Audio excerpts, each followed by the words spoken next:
Good evening. I'd like to welcome everyone to this regular Board of Education meeting on February 22nd, and we apologize for the delay. We'll have a roll call, please.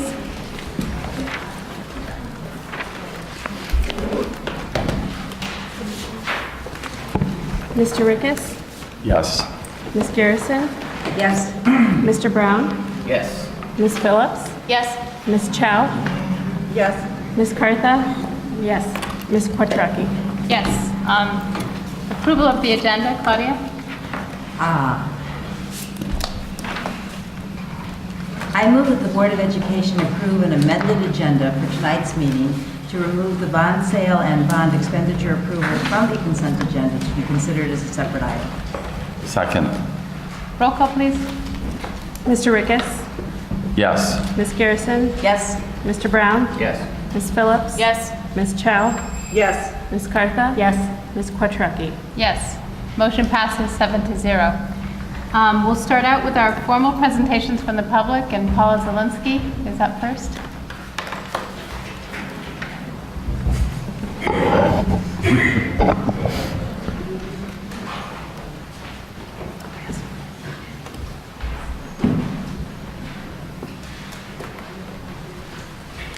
Good evening. My name is Paula Zielinski, and I am the District 65 Educators Council President. I have 3 items that I would like to address tonight. An upcoming viewing of Paper Tigers at ETHS, Rhodes Magnet School, and the options for Oakton that are in your board packet. Our first item is happening on Sunday, March 13th. I wanted to let everyone know that the Illinois Education Association is going to be hosting a screening of the documentary Paper Tigers at 1 o'clock in the ETHS auditorium. This film utilizes the medical research on ACEs, which is Adverse Childhood Experiences, and its impact on learning in the school environment. It's a very moving film, and we encourage everyone to attend the screening and discussions. For more information, anyone can contact me, and that's paulazielinski@gmail.com. The second issue is one that keeps popping up, locker rooms at Rhodes. Just prior to winter break, teachers noticed district personnel in their building and in their classrooms taking measurements. After repeated requests for information, it appeared that there was some sort of thought to using the all-purpose room, which we believe currently provides space to band and orchestra teachers, the AP, a District 65 tech, the PTA, and a book room, to use that for locker rooms. DEC had repeatedly asked for information about this, and teachers finally found out something through a newsletter that was sent to parents prior to winter break. It disappeared for a while, and then teachers noticed it included as a project in a bond proposal. Still no communication to teachers, and never any discussion about a plan to provide staff with space in order to work. DEC believes that the secure entrances of our schools need to be the priority. However, we understand the need to address the locker room situation, and if a good solution can be found, we certainly support it. Currently, teachers are expected to be both inside the classroom to keep an eye on the students as they get changed, and outside the classroom to ensure that they receive privacy. It is an awkward situation that's been going on for a very long time. What's been troubling is the ongoing lack of communication or dialogue with the teachers and staff at Rhodes. DEC supports a solution that is collaborative and that addresses the needs of the children and staff. The third item we wish to address is the committee that was formed to create options for Oakton. When DEC first learned of this committee back in early December, we expressed concern that none of the Oakton teachers had been involved. In fact, the Oakton teachers first learned that this committee existed from DEC. Eventually, in January, teachers were told by the administration about the existence of this committee. Teachers were told that they would be able to provide input or feedback. Just a reminder that this is not collaboration. DEC also disagrees with the statement in the memo to the school board, which states that 4 staff meetings were facilitated for Oakton staff to become familiar with the work of the committee and to give input on the 3 proposed options. 4 staff meetings makes it sound like it was more than an FYI or a brief presentation at the end of the meeting. So if you consider the locker rooms at Rhodes and the options for Oakton, there's a common thread: the lack of collaboration and communication with teachers. We hope that moving forward, greater attention will be paid to include teachers in decisions along the way and provide them with the effective communication that they need. Thank you. Thank you.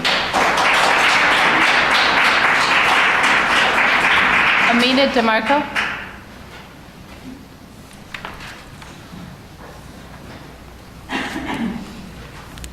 Good evening, school board and administration.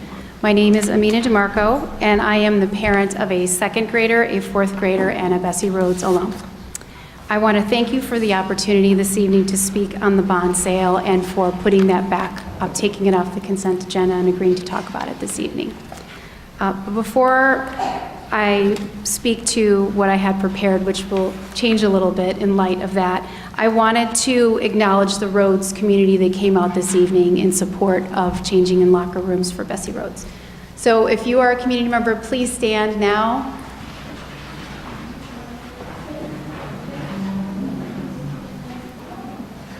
Thank you very much. You can see we have our administrators are here.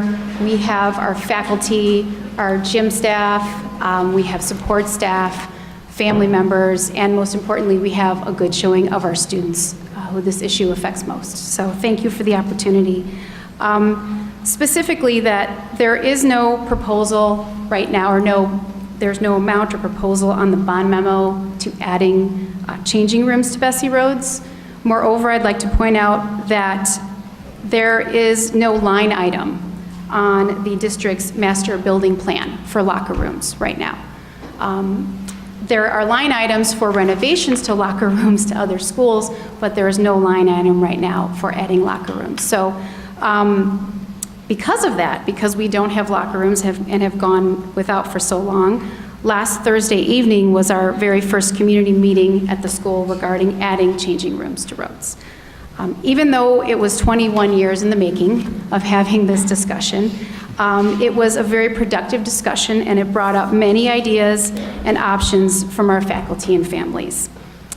While the safety concerns, I think we all feel, are undeniable and paramount to our children and to our faculty and staff who have to supervise the children who are changing in a classroom right now. The former proposal that Ms. Zielinski spoke about of converting office space into a changing room with no contingency at the time for the displacement of faculty and administrative staff was not acceptable to both faculty and family members who were at the meeting last Thursday night. So we are really looking towards an option C or another plan. Rather than putting a fix on it or having to wait when there's a large referendum or secure entrances go into all the other schools at one time, we are really looking to have a discussion and a dialogue as to what we can do to solve this problem for our students and for our faculty. So again, it's vital, and I'm so happy that you decided to discuss it this evening, and we're hoping that you can set aside funds for the planning of the changing rooms at Rhodes so we can begin that process. And in closing, we're really looking towards keeping this on your agenda, keeping the changing rooms at Rhodes high at a high priority when you're discussing capital plans, and that all the stakeholders at Bessie Rhodes can work together to find the best option for the safety and security of our students and faculty. Thank you very much. Thank you. Next, we have Molly and Van Hartenstein.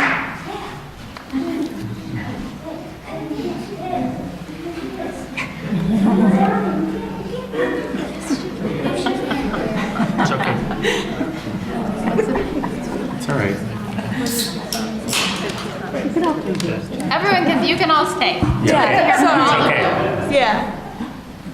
So, I'm Molly Hartenstein. I'm currently a freshman at ETHS, but I spent 9 years at Bessie Rhodes, and I'm here to talk about my personal experiences changing in a classroom for 3 years.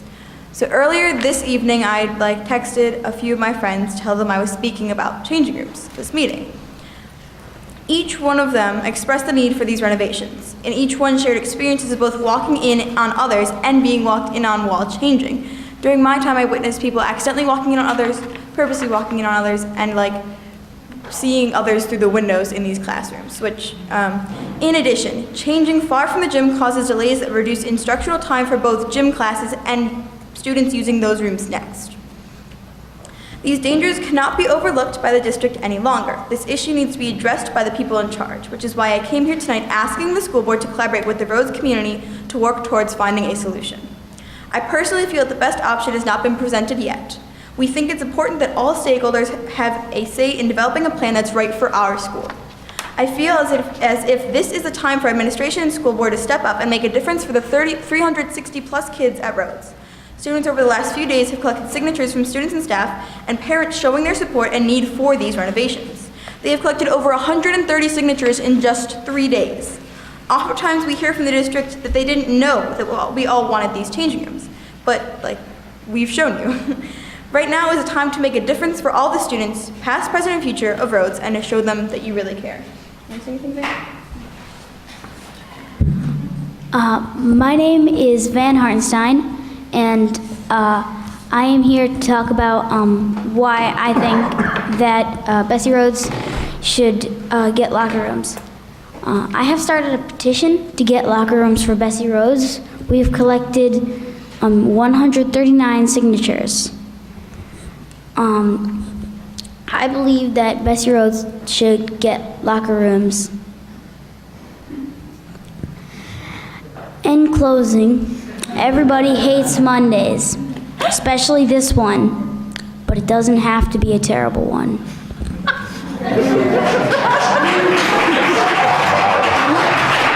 your eye on him. Let's go somewhere. Thank you very much. This is a better Monday because of you. Okay. Keith Belante.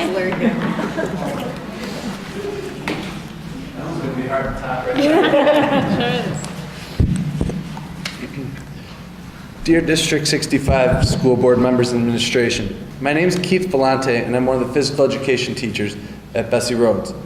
I am also here speaking on behalf of Tova Gasparovich, also a physical education teacher at Bessie Rhodes. On February 8th, 2016, the School Board Finance Committee voted down the proposed changing room at Bessie Rhodes. I am here today to ask the board to reconsider the removal of the changing room from the agenda and ask that it be placed back on the agenda for future consideration. We, Bessie Rhodes and District 65, need to keep the money on the table for potential future use towards a changing room that will not displace teachers while also giving our middle school students the appropriate place to change for physical education and athletics. Bessie Rhodes needs to be brought up to equal terms with the other magnet and middle schools in District 65. Presently, the two physical education teachers have to walk upstairs to a classroom to supervise the changing situations. We then have to walk them downstairs to the gym for class and repeat the same process at the end of PE in order for them to change back to their school clothes. We lose a lot of instructional time during these transitions from floor to floor.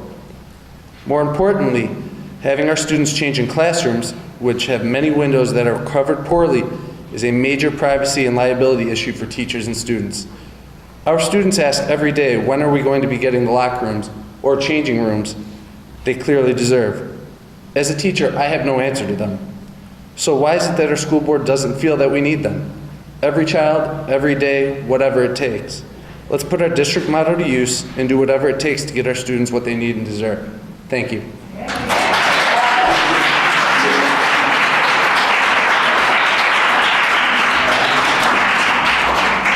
Laura Matthews.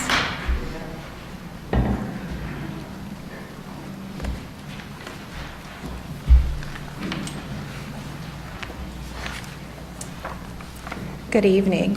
My name is Laura Matthews, and I am the parent of 2 Rhodes children, and I have come here tonight to ask the board to reconsider their decision not to fund the construction of changing rooms at Bessie Rhodes. I was disappointed to hear that the board almost unanimously did not consider the current situation of children changing in their classrooms to be a security concern. Security of our children is more than tangible locks on our doors or cameras at our entrances. It also means that students feel safe in their classrooms, with their teachers, and in this case, changing their clothes. When we ask our adolescent children to undress and redress for gym, we owe it to them to provide a safe, secure, and private place to do so. A windowed classroom where students have been walked in upon while changing does not provide the absolute minimum standard of privacy, safety, or security. Additionally, as I'm sure you know, Bessie Rhodes is the only school that serves 6th, 7th, and 8th graders without a dressing room. Why is that? Why are dressing rooms or locker rooms seen as a necessity at Haven, Nichols, Chute, King, but not at Rhodes? What kind of message is being sent to our students when they are not afforded the same standard as every other school? One of the great things about Rhodes families is that they have chosen to be part of this school community. And when you decide to treat our school and students as though they do not deserve the same standard as every other middle school, it discourages our families to stay at Rhodes in later years and potential families from wanting to attend Rhodes. Finally, while I understand and respect the decision you made last week not to fund the option of converting a resource and office space into changing rooms, I would like to ask that you reconsider removing the dressing rooms entirely from the proposed budget and consider alternative space options. And while I understand that it is currently a time of limited budgets and tough decisions, Bessie Rhodes has been without a dressing room for 21 years. And if not now, when?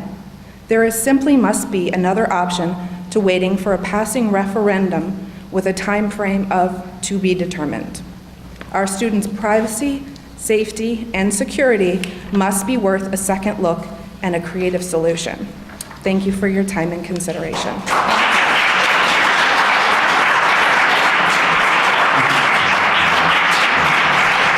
Charlotte Long.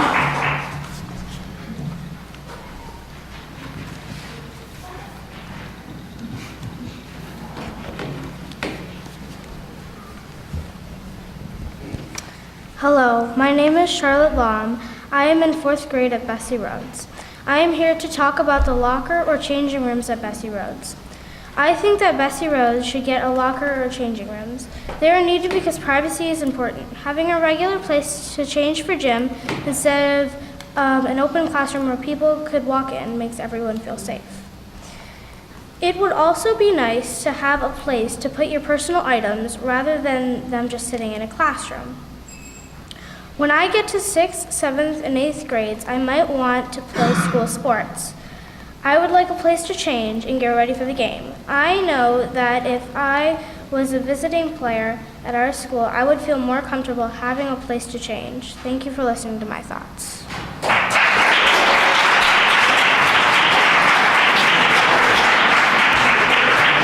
Victoria and Andrew Vai.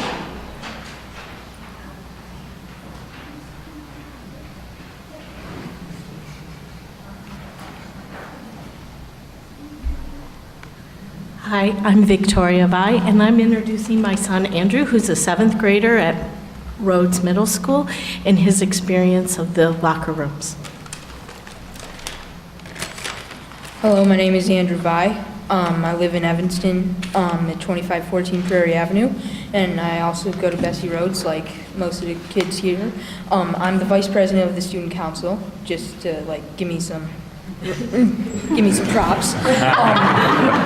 Okay, now I'd like to present my reasons why we need a changing room at our school. Well, after we've had a workout in gym, the classroom smells like a locker room, and it's not pleasant learning in a place that doesn't smell good. Also, the other problems with changing in the classroom is that students are sometimes distracted by classroom materials, and we are losing time playing around.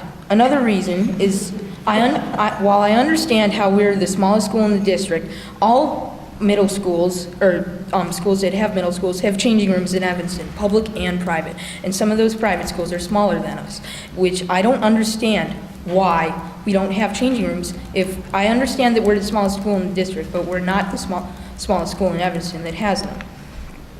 Also, I believe we shouldn't give up our art room or our music room or any other room, classroom or office for changing rooms. They're very important to our school, just as much as the locker room. And yeah, every child, every day, whatever it takes. I feel that's violated by the school board. So in conclusion, if you're going to run a middle school, you need a changing room. Thank you. Thank you. And finally, Ronnie Robinson. Ronnie Robinson? There he is.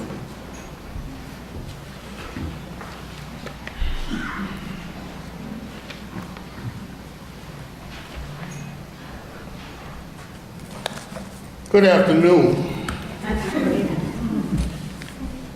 My name is Ronnie Robinson. I have a third grader at Oakton Elementary School. My principals are in the building. My administrators are in the building. And my board members are in the building. There are a couple of issues here that I just need to get on the record. First, I'm here because the numbers, according to the Illinois State School Report, seeing those numbers, and I'm assuming you guys know what numbers I'm talking about, the numbers that show the disparity between the white kids, the black kids, and the Hispanic kids are stark and shameful. And quite honestly, I'm overwhelmed in looking at the numbers. And I'm not going to assess blame. I simply want to know what's going to be done about it. I mean, for real, substantive change, for real. Not symbolism, but substance. Because it appears to me that we've been looking at these numbers. Talked to one of my folks in the audience there, that was a board member 15 years ago, and the numbers were exactly the same. And in many cases, worse, 15 years ago. And boy, that's deep. I don't understand it. I really don't. We have all the paid professionals in the world. We're paying our teachers, we're doing all sorts of things, but we're not addressing the issue. Which brings me to my next point. There was a planning committee that was put together on the recommendation of our superintendent. And in fairness to the folks that are on that planning committee, I'll just say that they're all employees of the district and the administration. And when we started down this journey in hiring our new principal, one of the things that we were assured of is transparency and inclusiveness. And right out the gate, all representatives on this planning committee, all 6 members, are from the administration. No parents from Oakton and no teachers. Is that my time? Okay. Well, let me just sum it up by saying this. The buzzer says it all. Our teachers are teaching to a timetable and test instead of teaching our kids. And when we leave our kids behind, you know what happens? We buzz. We buzz. And they take their failures on to the next grade. And it's absolutely shameful. Thank you.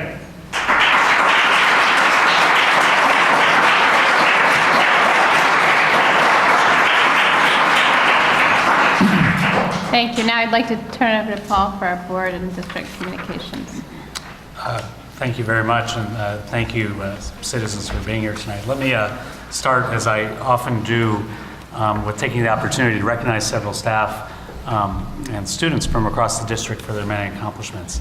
And I'm going to start with the Reading Ambassadors program at Dewey Elementary, which is making great strides to promote both English and Spanish literacy skills among students and families. The program also focuses on community building activities within the school. And I'd like to welcome Manuel Aleman, bilingual parent liaison, and Erica Martinez, one of our Dewey parents, to tell us a little more about the Reading Ambassadors program. Good evening, members of the board, parents, teachers, administrators, and members of the community. Myself and one of our parents at Dewey Elementary School, Erica Martinez, wanted to give a brief presentation of this program that, well, started 4 years ago as a pilot and has been growing and growing slowly with the support of different members of our school at Dewey. But we did it with the intention of promoting literacy, reading among our families, and also to provide more opportunities outside the school environment for the parents to engage, to get involved in their children's education, and for the families as well to get to know each other better. So I'm going to leave Erica Martinez with you. She will give you some more details about the program. Thank you so much. Good evening, everybody.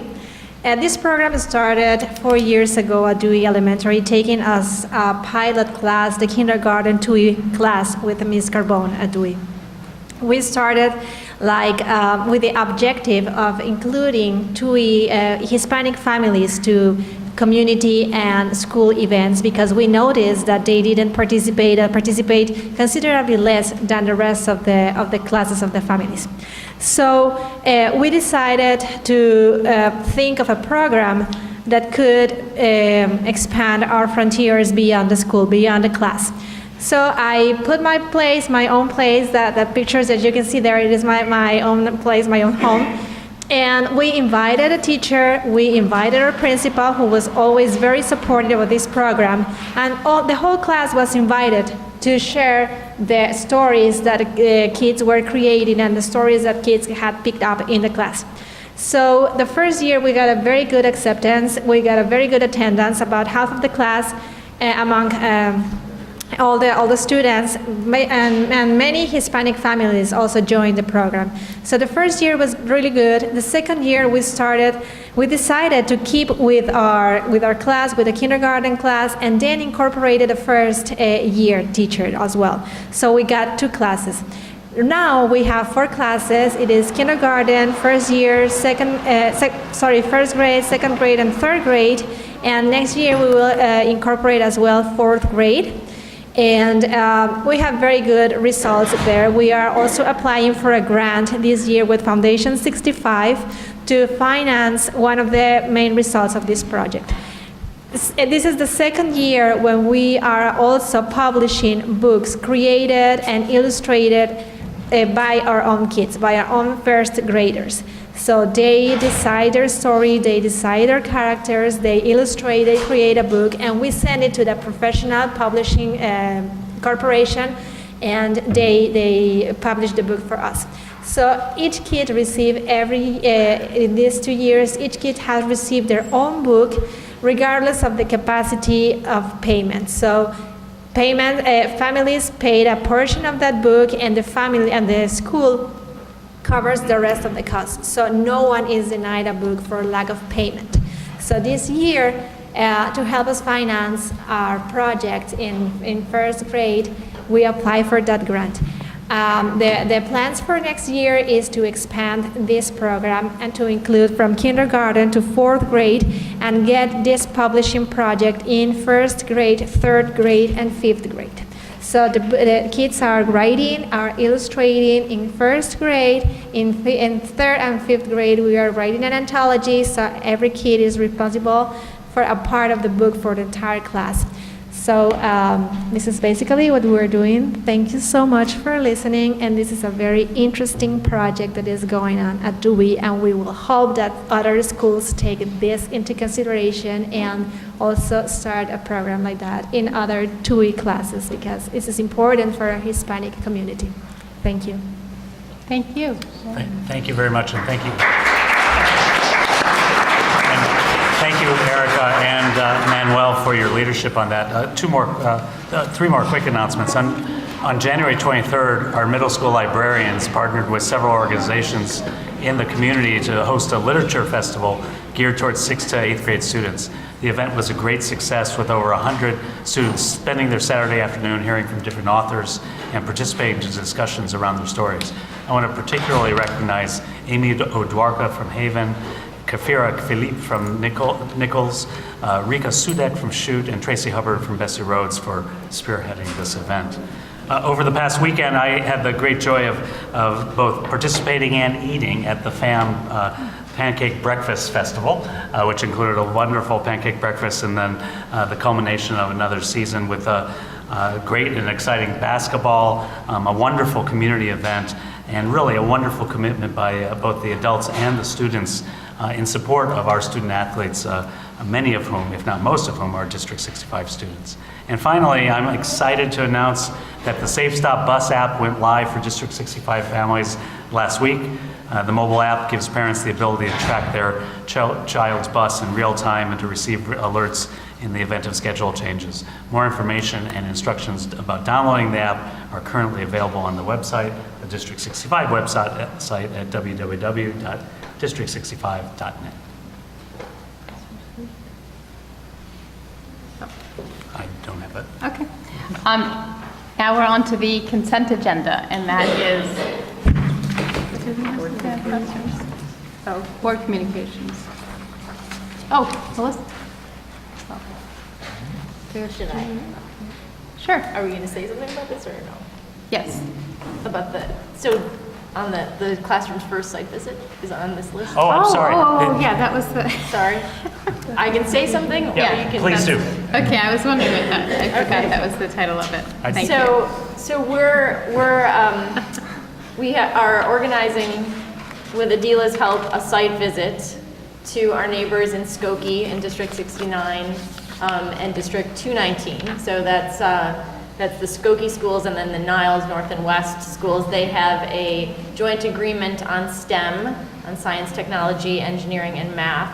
I attended a session at the III conference of administrators and school board members in November, and the materials for that were in the December 14th packet, but they have invited us to come and visit and learn more about what they are doing in terms of K-8 STEM education, and specifically what they're doing around computer science and engineering for 4th and 5th grade classrooms. And so there is a site visit on March 1st from 11 to 2, and the District 202 staff and board has also been invited to that, and we will probably have more to report back in written form and in verbal form for the joint meeting on March 14th. Great. And apologies for stumbling on that. The superintendent of District 69 is the host and put out a red carpet to have us come visit, and we're really looking forward to what is a learning conversation, so we can bring it back. Great. And actually, I overlooked any other board communications. Invite anyone else? Okay, then we're on to the consent agenda with Omar. I move that the Board of Education accept the recommendations outlined in the attached group motion and approve the personnel appointments, leaves, retirements, separations, and dismissals, the January 2016 Board of Education meeting minutes, the December 2015 Finance Committee meeting minutes, the destruction of December 2013 closed session audio recording, the December 2015 School Treasurer's Report, list of bills and budget amendments, gift acceptance for Lincolnwood Park and Kingsley, asbestos bids, flooring bids, and Lincoln water retention bids. Second? Second. Roll call, please. Mr. Rykhus? Yes. Ms. Garrison? Yes. Mr. Brown? Yes. Ms. Phillips? Yes. Ms. Chow? Yes. Ms. Kartha? Yes. Ms. Kwasniewski? Yes, the motion passes 7-0. The bond sale, Richard. I move that the Board of Education approve the recommended capital projects for FY16 and a bond sale to fund the projects. Second? Second. Discussion now? It's really like, So I had requested that this be removed off of the consent agenda because I thought it was worth discussing, revisiting the Rhodes locker room situation. As I had mentioned in the February 8th meeting, I believe pretty strongly that the locker room situation is something that is important, that rises to a security, safety concern issue, and that needs to be addressed. I was, I thought it was impressive that the administration came up with a relatively low-cost solution to address it, and was a little bit perplexed that there was resistance to moving forward with it. I admit now that I'm a little bit, hearing that the community wants a resolution to it, but at the same time, I maybe is that enthusiastic about the proposal that was put forth. I'm not sure where we move forward from here, and I don't know if there have been some thoughts about how to move forward on this, but I do think it's something we need to address. I believe we ended the Finance Committee discussion saying that we wanted the administration to look into the concerns about the space that were voiced at the committee meeting and to come back with. But it wouldn't be coming back for this summer. No, not for this time.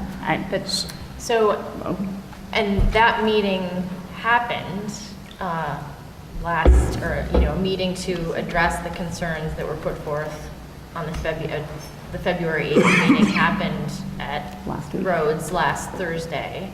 And I was at that meeting and Dr. Brown was at that meeting, and we communicated about that. I think the question that I have is, if not now, when?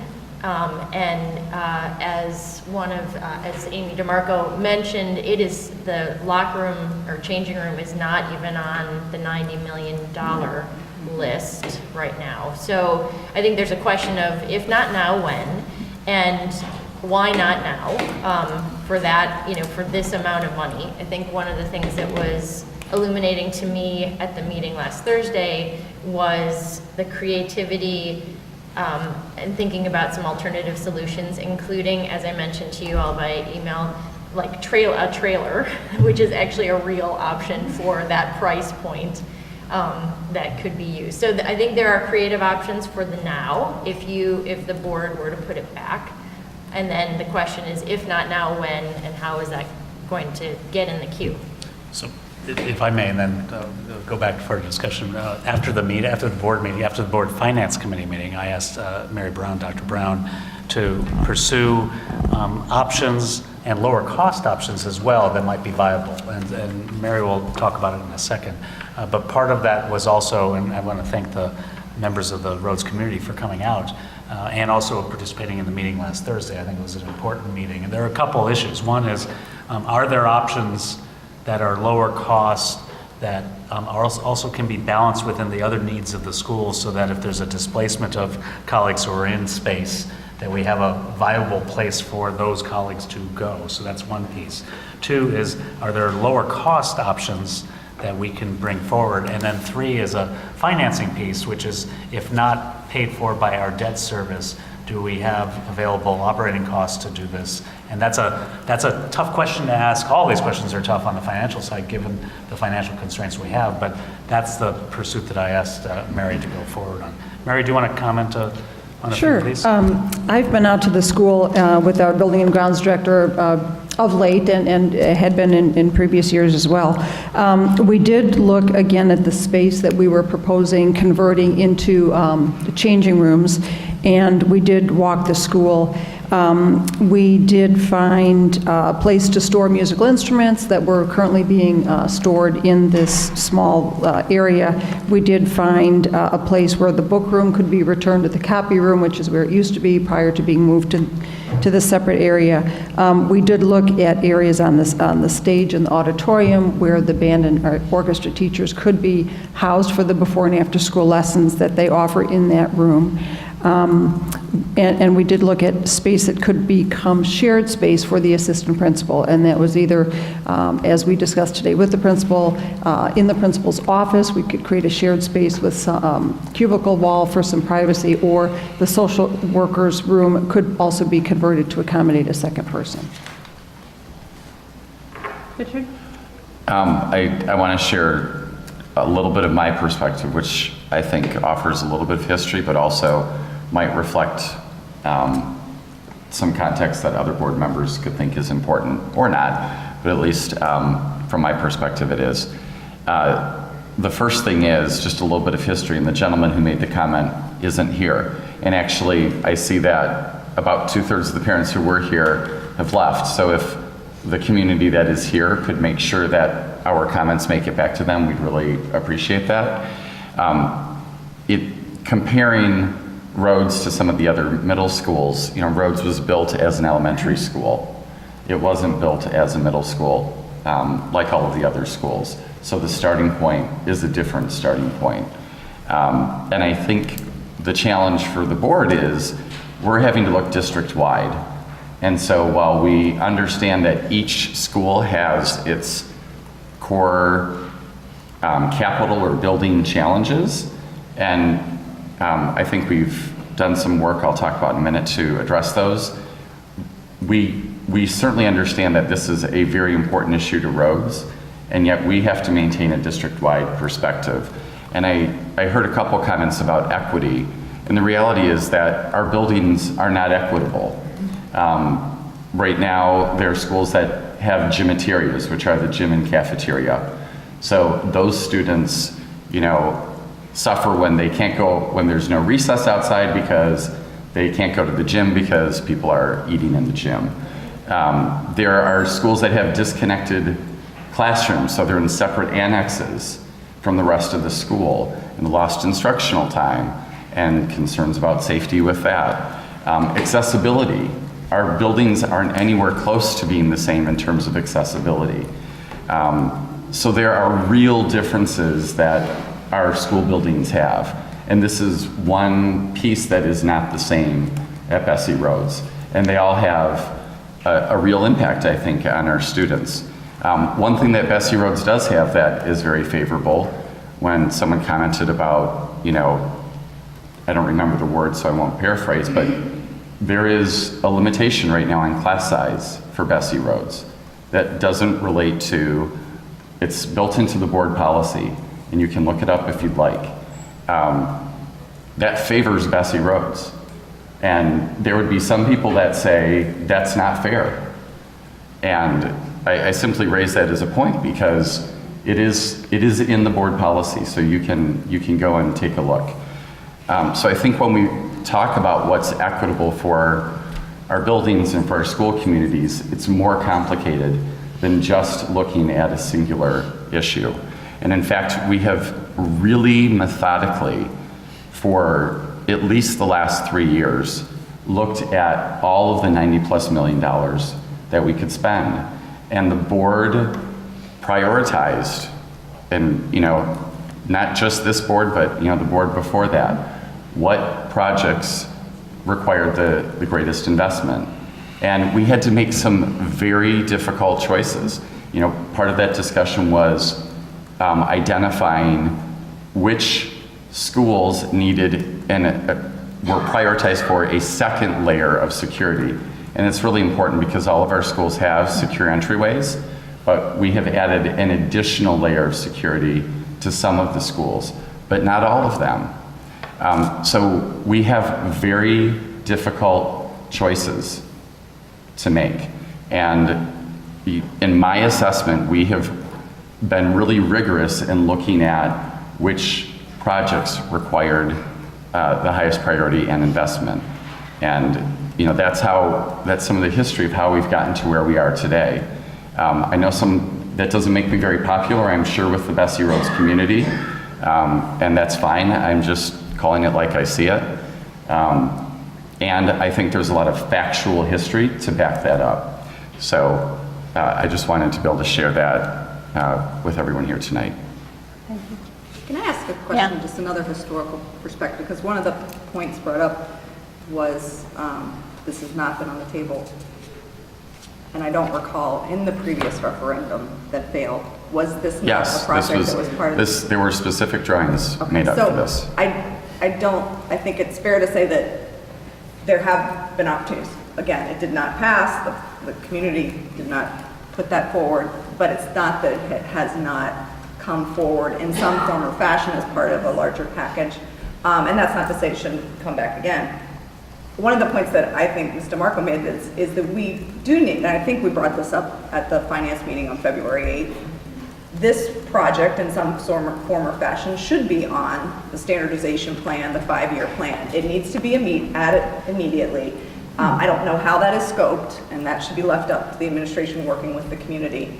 So that as we assess, and we tried to develop and articulate criteria in February about how to assess whether a project can or can't get done on the current debt service extension.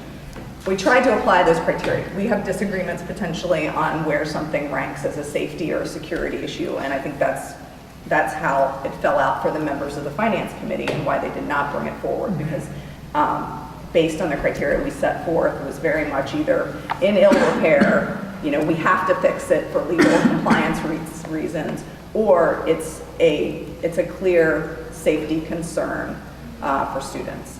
And so I think we're trying to be diligent about making that criteria transparent. It's always somewhat, we are going to evaluate as a board and individually as board members how something weighs against those criteria. But I think it should be on the 5-year plan, and we should then look, to your question, I'm not sure where we stand right now on what would be a good option or a bad option, and I don't think we're there yet, but options could be considered, either low-cost options that could be taken care of if there is excess money in an operating line. I don't know, but if that's not sufficient for the community, then the alternative, it seems to me, is to put it on the 5-year plan in such a way that is sufficient for the community, and then evaluate it when we go for the next one. Yeah, I would just like to say that my feeling about it was that the particulars, it wasn't that I didn't care about the security and safety. It was that I didn't like the particular solution, because the loss of class time, it didn't solve that. Teachers were going to be displaced, and so I thought that perhaps we could go back and find some other, I've never heard the trailer idea before, but maybe that should be explored if it was about the same cost. And if we can't pay for it now, then at least keep it alive. I think that the community wants us to keep it alive, and I think it should be kept alive.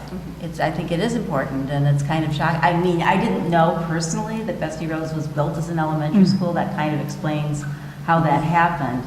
But I think we should, keep it in the forefront of our minds and act upon it as soon as possible, and as soon as we can find a solution that makes the parents and students and the teachers of Bessie Rhodes happy, that they consider acceptable. Jennifer? I have two comments. One is, it was a surprise, I think, to all of us to see it on the list on February 8th, right? So there was a reason, obviously, that the administration put it back on the list, and I'd love to hear what your reason is, because it seems like you're backing away from it now. So that's point number one. And point number two is one that, you've heard me say before, and I'm going to say it again related to this bond sale, and that is, we're proposing selling $3.65 million, and we're going to spend a proposed almost 1.9 on technology, which is, these computers are less durable than this furniture. It's not a capital expense, and you're going to spend 52% of our debt service bond sale on technology. right? And that is not a sustainable practice. It robs funds from needed capital projects every year.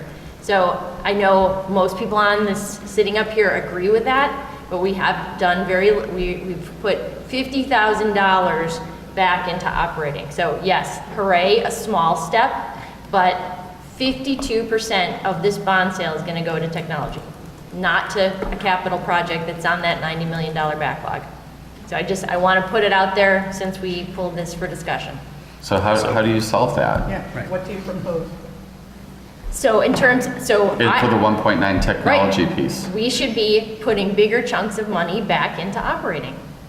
And we should be looking at that. So then we're essentially, just so that people are Yes, clear. there are trade-offs. Then we're There are trading trade-offs. off, we're saying invest more in the capital and reduce our operating expense, which reduces TAs and But these are all people resources in our buildings. I think those are huge, those are the big questions, and They are I big questions. understand from watching the meeting that I missed on the 8th, that the agreement was to go forward with the bond sale, but get more specifics on the actual spend when there are actual details about what the new lease plan looks like, right? Yes. So, Right. I mean, I think that's also something worth noting publicly, is that we're going forward with a sale, but we don't have a fully articulated plan yet. For 400,000. We have estimates. Estimates. We do, I mean, Right. but we do that all the time with our bond sales. We have estimates and then, None of the projects I mean, Two issues that are being put on the table.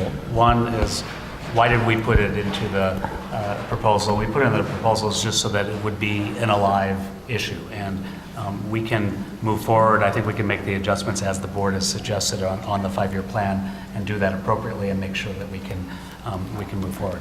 On the technology, I think this conversation is really important. It is a trade-off, and as we pivot from years of buying our technology on debt service, as Richard actually said in one of our finance committee, really buying it on our credit card. As we pivot from that, we're then going to have to make operational trade-offs, and we're going to have to be willing to make those trade-offs.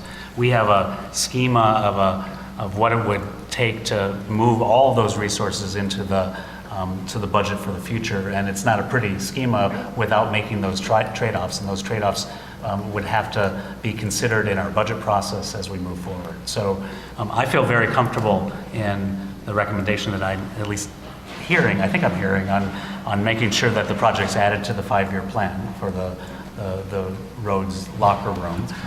Step 2 would be that Mary and I are committed to look and see if there are other alternatives and at what cost, and we can figure that out. And then step 3 is we'll continue to have the conversation on the trade-offs in technology and on what we have to give to get. I think it's a step forward that there's a recognition that shift has to happen, and we all have to acknowledge, just like the pension shift that potentially could come from the state, we have to phase these things in. We cannot just say, boom. So I think 50 may not sound like a lot, but there's a recognition there that we're going to try to do it. We're doing it in the toughest of times right now, facing the most uncertain budget, but there's a willingness to try to make those tough choices, which I think is a real step forward. Any other? I'll also just add a couple of just responses. One, to the idea that, the locker room was on the last bond referendum and was rejected. Middle school improvements were also on that referendum and were rejected, but the board went ahead and did those. So I don't think that can be an argument as to why locker rooms shouldn't be put in.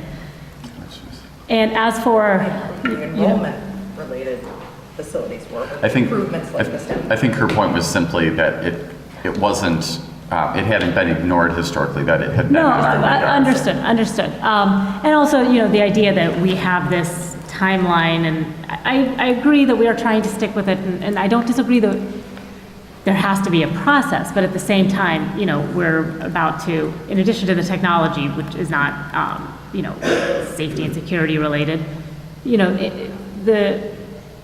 the Lincoln playground, which I understand was actually approved last year, which is being done this year, isn't safety or security related, and yet we approved that and are moving forward on it. We've, since even in these tight times, we have, jumped things up as necessary, and I think that this is, it is the only middle school, even if it wasn't built as a middle school, it is functioning as a middle school now, and that's what's relevant. And to have middle school students that we are requiring as part of the curriculum to undress every day, but not provide appropriate spaces for that is problematic. And I understand everyone is saying that it's problematic and it's, needs to be put on the 5-year plan. I guess I just think that it needs to be addressed with more urgency than simply being put on a 5-year plan. And I think that, I do think that to the point of not wanting to take away existing classroom space, unfortunately, I think there are going to have to be tough choices that are made, and it might not be the ideal situation, but, I'm not necessarily advocating for a building addition to house a locker room. I think that what was proposed, was $35,000. It's relatively low cost. Not ideal, but at least it would be a workable solution. The trailers, I don't know how much that would cost on a yearly basis. That, I'd need to know more information before I could say for an ongoing annual cost to do that. But, I think it was a very reasonable proposal, and it's just surprising to me that we couldn't move forward on it. It does seem though that people could maybe come back with something that nobody's thought of yet. I don't think we're out of ideas yet, and then something that would work. I mean, we don't have to, we can keep it alive and find a better solution. So we'll try for next summer then? Is that I'm not sure I'm hearing a commitment that we would try for it, for. People need time to come up with something. I think the commitment at this point is to explore other options that are less costly and wouldn't displace classroom space. I think that would be our commitment. I think that is very reasonable. Okay. Well, And do it with all due speed. Then. Yes. I mean, and not lollygag about it. Do it with all due speed. Right. I think that it's, waiting another 5 years for it. I'm just if we put it on the 5-year plan, can you just also do a review? Because it seems like, why do we have a 5-year plan if we're not going to follow the items on it? And I'm not saying it should or shouldn't be on there, but I'm just saying we created this 5-year plan. We have identified these items as being important to fix. Let's follow the plan. So if we're adding it to the plan, can someone do a comprehensive review to make sure there's nothing else? So that way we don't have to go through the whole discussion of it.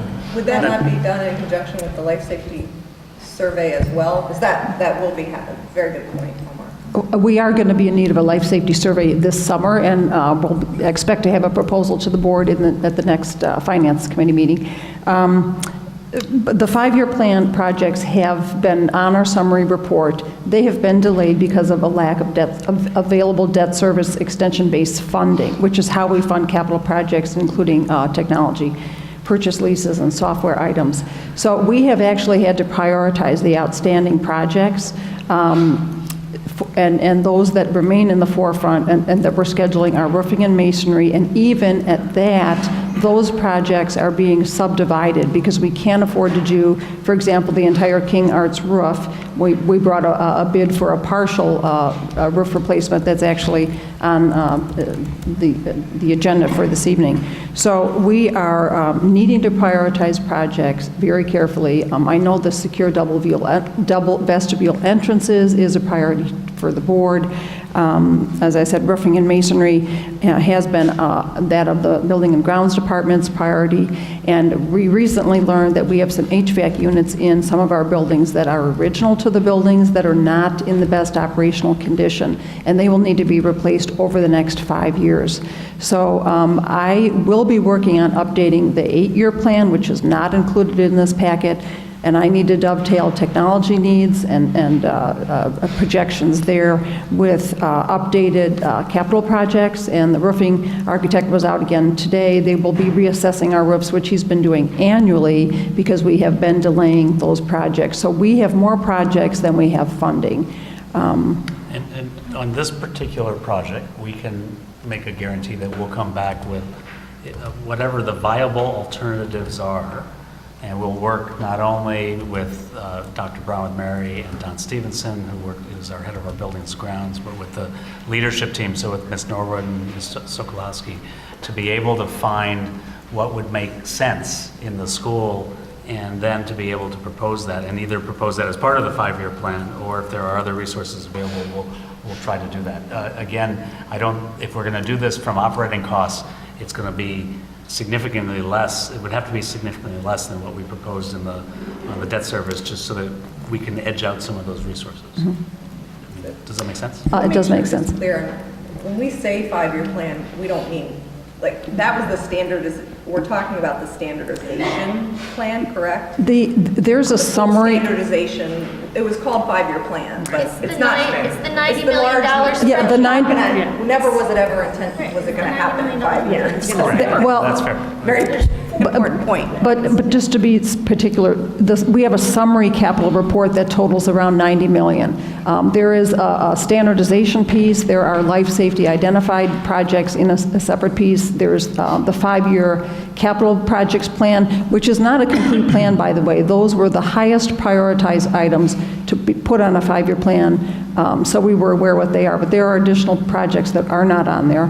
And we had estimates going forward for technology, and there's also a roofing and masonry section. So all of those are feeding into about a $90 million outstanding list. And our available debt service as of this year was estimated to be about $6 million, and we will be selling close to $3.7 million to fund these recommended projects. And I think it probably is a good thing to go over again in finance and then move on to some of our other topics tonight. So thanks a lot for clarifying those points. Pardon? Do we need to vote? Yes, we need to vote. Mr. Rykhus? Yes. Ms. Garrison? Yes. Mr. Brown? Yes. Ms. Phillips? Yes. Ms. Chow? Yes. Ms. Kartha? Yes. Ms. Quattrocki? Yes, the motion passes 7-0. Our first discussion item is the curriculum review process with Paul and Stacy.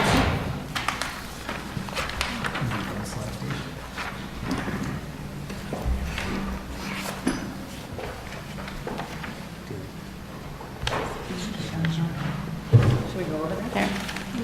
Does this not work? Here you go. Are they gonna swing it to us, or? We either, Does this one this is work? not working. Okay. Oh, So, here are some paper copies. This one's a paper copy. Nope, I've got it, thanks. Oh, so we're good. I'm good. so I'm going to turn over to Stacy Beardsley, who will walk through the details of the memo, which highlights our best thinking on how to move forward on the review of curriculum as an administrative team and as a board. Great, thank you very much. First, thank you for the time to talk to you tonight about curriculum review process. The investigation around this process really began, I think, as a result of a question from the board in the fall about what the current curriculum review process was in the district. So I was asked to take some time and do a little bit of digging into what the actual actions were currently in our district and possibly what were best practices from other schools and locations. At the point that we began this discussion, there was not a curriculum review process in place in the district. So we spent some time taking a look at curriculum review processes across other districts, and then made an attempt at drafting a curriculum review process that we believed would work for our district. The current curriculum review process has been reviewed by the curriculum and instruction team. It's been reviewed by department chairs. It went in front of CAC. And we've gotten feedback from Cabinet. So what I share with you tonight is a process that we believe is based on some very strong practices from similar districts, as well as kind of making the necessary adjustments to reflect some of the unique nature of District 65. A curriculum review process is an in-depth review. There is an in-depth review of existing curriculum and its ability to drive student learning for all subgroups that leads to a possible revision or replacement of the curriculum. A couple important pieces here. One, a solid curriculum review process needs to ensure that a district or district team conducts a timely review of all curricular materials. It provides us an opportunity to align resources, funding time and professional learning to support new curricular adoptions. It also defines a clear process for parental involvement, for teacher involvement, for district involvement, and it provides a clear criteria for consideration during a curricular review.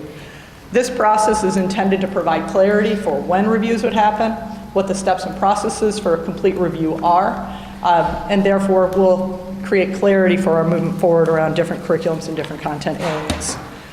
In researching this curriculum review process, there were a couple guiding principles that seemed particularly important for District 65, as well as just a high-quality review process. First and foremost, we need to understand that a curriculum review process is an ongoing process. We do a heavy lift over the primary, step 1 and step 2 of a curriculum review process, but as educators, we need to make small continuous adjustments to curriculum throughout the life cycle of a curriculum.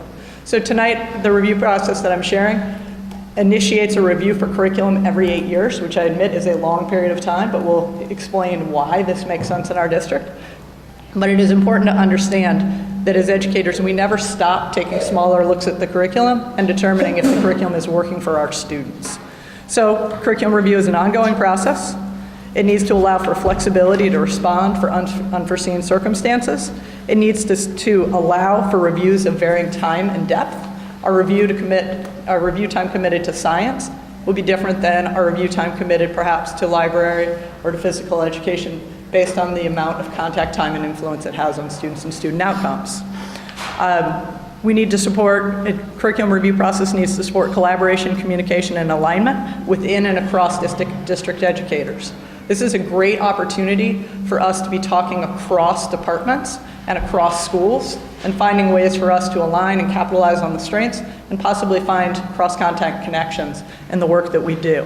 And it must have built-in opportunities for feedback, progress monitoring, and within the review process itself, so that we know that as this work goes on, it's aligned and that we have a full understanding of what's happening in the process.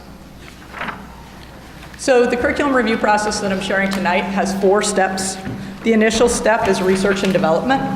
The research and development phase is the time when we pull together a core team to conduct the review. Core team consists of, there are 2 examples of core teams in the memo that I shared, but there's a large core team that would include teachers from across multiple grade areas, special educators, representation from English as a second language or TWE classrooms, works to make sure that we have a comprehensive review. The smaller core team would be aligned to some of our smaller reviews, be it library, physical education, art, and makes that review feasible based on kind of timing across schools and the resources necessary. But step 1 is research and development. We take a look at our existing curriculum and we determine how is that curriculum working for all of the different subgroups that we serve. So it starts with a look at data and we say, how is this doing? How is it working? We also take a look at the materials and the resources and get feedback from various stakeholders in the districts, including teachers. And in taking a look at this, we also need to add in focus group for parents and possibly survey for students to see how it's working in different places. The team decides at the end of step 1 if they will either move to revise the existing curriculum or if they will seek to replace the curriculum entirely. And that determines the scope of step 2 design quite significantly. A revision will require less work, a full replacement could require more work because we'll need to do a full research of materials and make sure that those materials get mapped into strong curriculum maps and aligned to the different work that we do in the district. Step 3, which is implementation and alignment, is a critical time for us to align resources. One of the reasons that we really see curriculum review as being a strong practice in our district is it's going to allow us the opportunity to align capital resources to purchase new materials, as well as to align professional learning resources. One of the challenges that we really have to look at and some of the reasoning for sequencing the review process we did is we need to make sure that we are respecting the amount of kind of new implementations that teachers need to adopt each year. And we also need to make sure that we're getting the appropriate professional development resources in place to ensure successful implementations of curriculum. Then step 4 is really that ongoing monitoring and evaluation. And that's that annual review of how is the curriculum working for our students and what are the smaller revisions that need to take place to ensure that our curriculum stays relevant and current for our students between major reviews.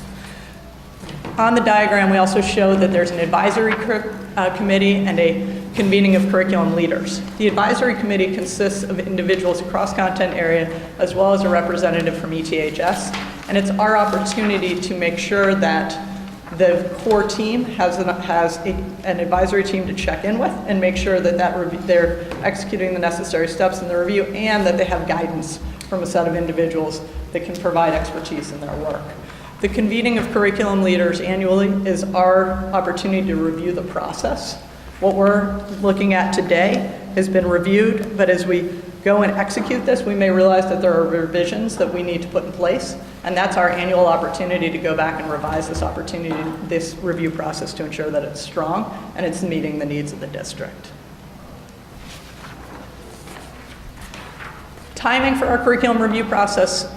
The review process that I have in front of you tonight is proposing an 8-year review cycle, and there are a couple very specific reasons for this. In the memo, I've provided a list of all of the different areas that would have an official review. When we take a look at our district, there was specific interest in making sure that we review for ESL, MTS, and RTI, so we have some very specific areas called out in addition to core content areas. In order to make time and space and appropriate commitment of resources for those reviews, we felt that we needed to build out a schedule that would allow for that to happen. Additionally, we built in a flex year in year 4 and year 8. And that means that there are no official reviews scheduled in those years.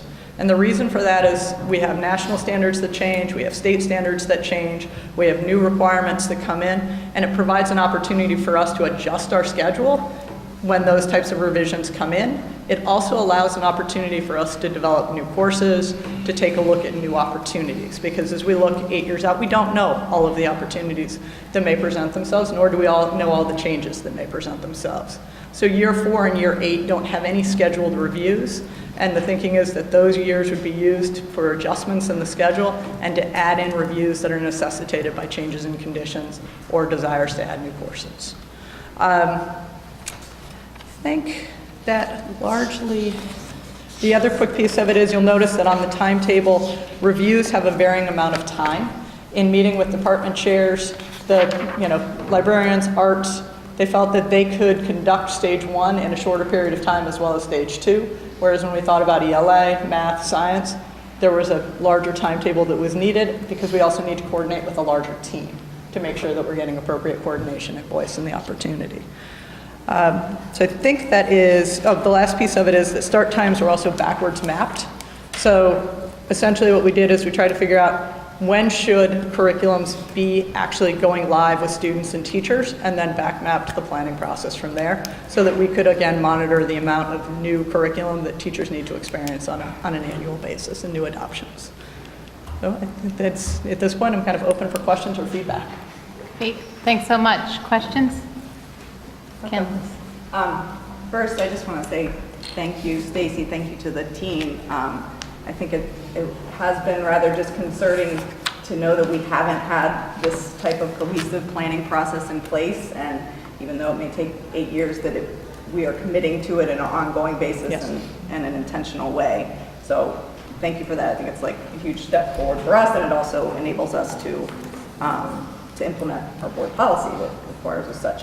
I have 2 points, and I know this is all these things require time, but 2 things that do jump out at me in terms of the order of priority or how things are timed is our early childhood and MTSS. So the multi-tiered systems of support, which I believe is a great terminology for MTSS, it seems to me that it underpins so much of our strategic planning work, and to Mr. Robinson's point earlier, the sense of urgency that we have around especially our struggling learners, and right. So it concerns me that that is so late. Now, so help me understand, because it also intersects with the content areas, right? You have RTI or MTSS for ELA, you have it for math, so I'm hoping maybe that's part of the answer. But it's concerning to me that that is so late, given this level of urgency that we have in the district for improving that and improving the success for our students. Right. So to answer that, one, it was very challenging to sequence the different reviews, and we did get a good bit of information from department chairs and curriculum and instruction to try to sequence this. As far as MTSS, we're working currently on the literacy framework, and there's also work in place around math frameworks. And within those frameworks, we are working to refer to the different types of supports that students that are struggling could expect to receive. So we're trying to link into what are appropriate RTI or MTSS supports for students within literacy from our literacy framework. PJ Perry is also leading the work on RTI MTSS, is continuing to build out the different interventions So this is a very good example of an ongoing process. We continue to build out different interventions for literacy and math, and as we're doing our framework work, and as we discuss a little bit of math, some of the priority work around math is identifying very solid interventions to support students who may be struggling with our core curriculum for all. So there is work that's ongoing as part of just the annual review and strengthening of RTI, and we are including that within the frameworks. So that work is being done, but where this, and I think in many ways, because the district is still really building its foundation and building up its practices, and this will allow us to then have a formal review of that work that is ongoing and building annually. And then early childhood, I'm just wondering, philosophically, you know, I guess I think of it potentially that we would have a pre-K through whatever literacy curriculum versus thinking of early childhood as a separate entity. Mm-hmm. And so why are you approaching it that way? So early childhood we pulled out separately because they do operate on a different curriculum. They adopted Creative Curriculum Gold, I believe a year or two ago. Creative Curriculum Gold is a curriculum that they use to drive their program. They are currently not using, you know, the curriculum that we are using in K. And so since they are operating on a separate curriculum, I think it's very important for us to look for alignment. And over time, I do want to expand a literacy framework for pre-K through 8th grade. But because of some of the unique attributes, half day, early childhood, and really we could talk, you know, there's 4-year-olds, but it also serves 0 to 5-year-olds. It seemed to necessitate a full program review. I do think, I agree with you, we very much need to look for alignment opportunities there. So there may be opportunities to bridge better our own pre-K to K. I would absolutely hope so, and those are part of our conversations. Before. Yes. And again, I think this is intended to initiate full comprehensive reviews. Mm-hmm. It by no means precludes that we're not going to do any work on these things in the meantime, but it says this is the opportunity and the resource alignment for us to go in. Early childhood, because there is some investment in their current curriculum, it is a little further down the line. And we'll want to do a deeper review of the early childhood standards and what ISBE, the Illinois State Board of Education, says are early childhood standards, and where the alignment is between those standards and the kindergarten standards and the kindergarten through 3 standards. At some point, it would be good for us to at least even understand this creative curriculum goal, just what the current state is, because I don't think we've ever really had a chance to. It'd be interesting, to look at that. And that's what we use, but there is a lot of other Head Start and other pre-K curriculum that's cutting edge and research-based that's out there that's being talked about. So I think this timeline actually gives a little bit of time to look at some of the things that are coming, that are cutting edge, where research is coming about evidence, of impact. So. It does give us opportunities, and it does put us also on a schedule to know that things are coming and to initiate our thinking and our work processes to be organized around that and to gather ideas about best practices and what's happening. Claudia? Yeah, I have a few questions. This is such a dense document. I can't imagine actually how long it took to prepare it. Whoa, there's a lot in here. But in the very beginning, you talk about the significance and importance of monitoring and continual monitoring and monitoring at many different levels. Are we well placed, or do we have the resources and the staff to do this monitoring? Is that all going to be done from central office? Is that where monitoring is going to happen? So monitoring is done, I think, at multiple levels. Okay. We do take a look at data outcomes annually, and that, and notice that it does say that we really need to make sure the curriculum is working for the subgroups, all the subgroups of students that we have.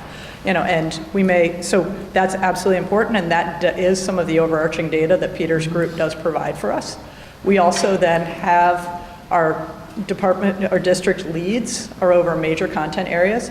We also have then our district department heads, primarily at the middle school, that are very integral in this process.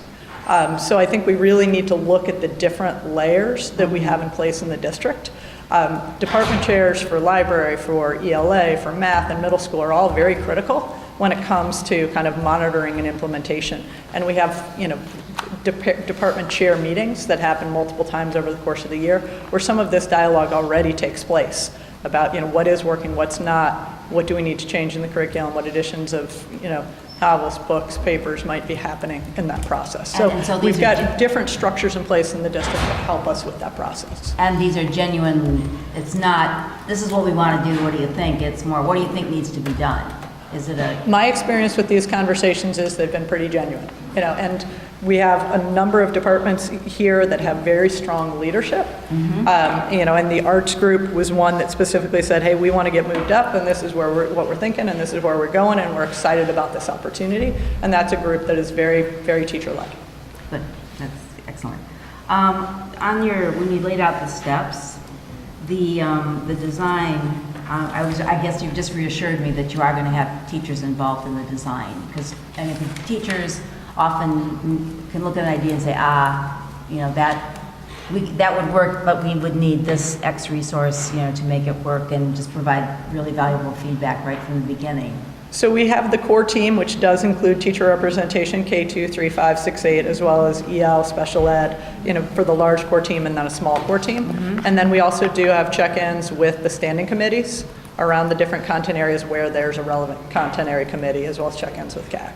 You would think we had scripted this, because my next question was about those groupings. All right. That I was wondering if really sometimes, like if you have one teacher who, let's just say they're a 6th grade teacher, would they really be able to, say, in language arts, speak to the needs of what the 8th grade curriculum should be, if their only experience is 6th grade? So we needed to talk through and balance the size of the group, the ability to get the work done, and the engagement. But I do think that's why we have some of the check-ins with the standing committees, as well as CAC. And I think that person will have to understand that part of their role is to be able to explore the needs more broadly. Okay. Let me just see if I have, that might be,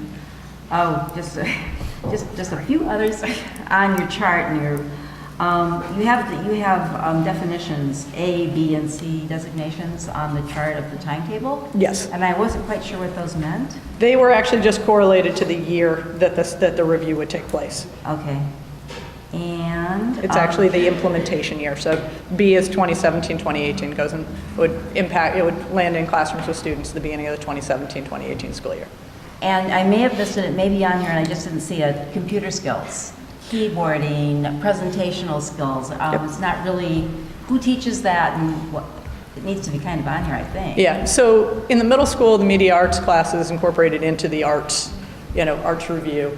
And actually I've been working with the District Instructional Technology Committee around student technology standards, and I think one of the things that is becoming increasingly clear to the group is there are some explicit technology skills, but the vast majority of them are embedded into content area. And I think part of the work that we're going to need to do is really work, define these skills and kind of the skills bands, but then work on incorporating them into content area. Where do you now, envision? Keyboarding is a separate deal, and I get that, and we've been looking at where that might fit and what the best approach might be. But the vast majority of technology skills are better learned in service of doing a presentation, doing a project, pursuing a scientific investigation, learning how to use Excel, as opposed to going to a tech class to learn how to use Excel. Okay. So I think we need to do some intentional work, and I guess we were doing this last week with the committee and really thinking about, okay, where can some of this get embedded right into our writing units or right into the work that we do at various points in our curriculum already. On English language arts, I think reading and language arts, or literature and language arts, are really two separate things that should be two separate strands. That's just feedback, that's just my opinion, but something you might look into? Yeah, we've been really looking at that. We are making sure that within the literacy framework and within our work that we are explicitly paying attention to the different aspects of literacy within, but we're trying to see it as a comprehensive block, because that is how it is delivered in our instructional day. Is it? It's an English language arts class. Well, true, but you have different components that you teach that are quite separate from each other.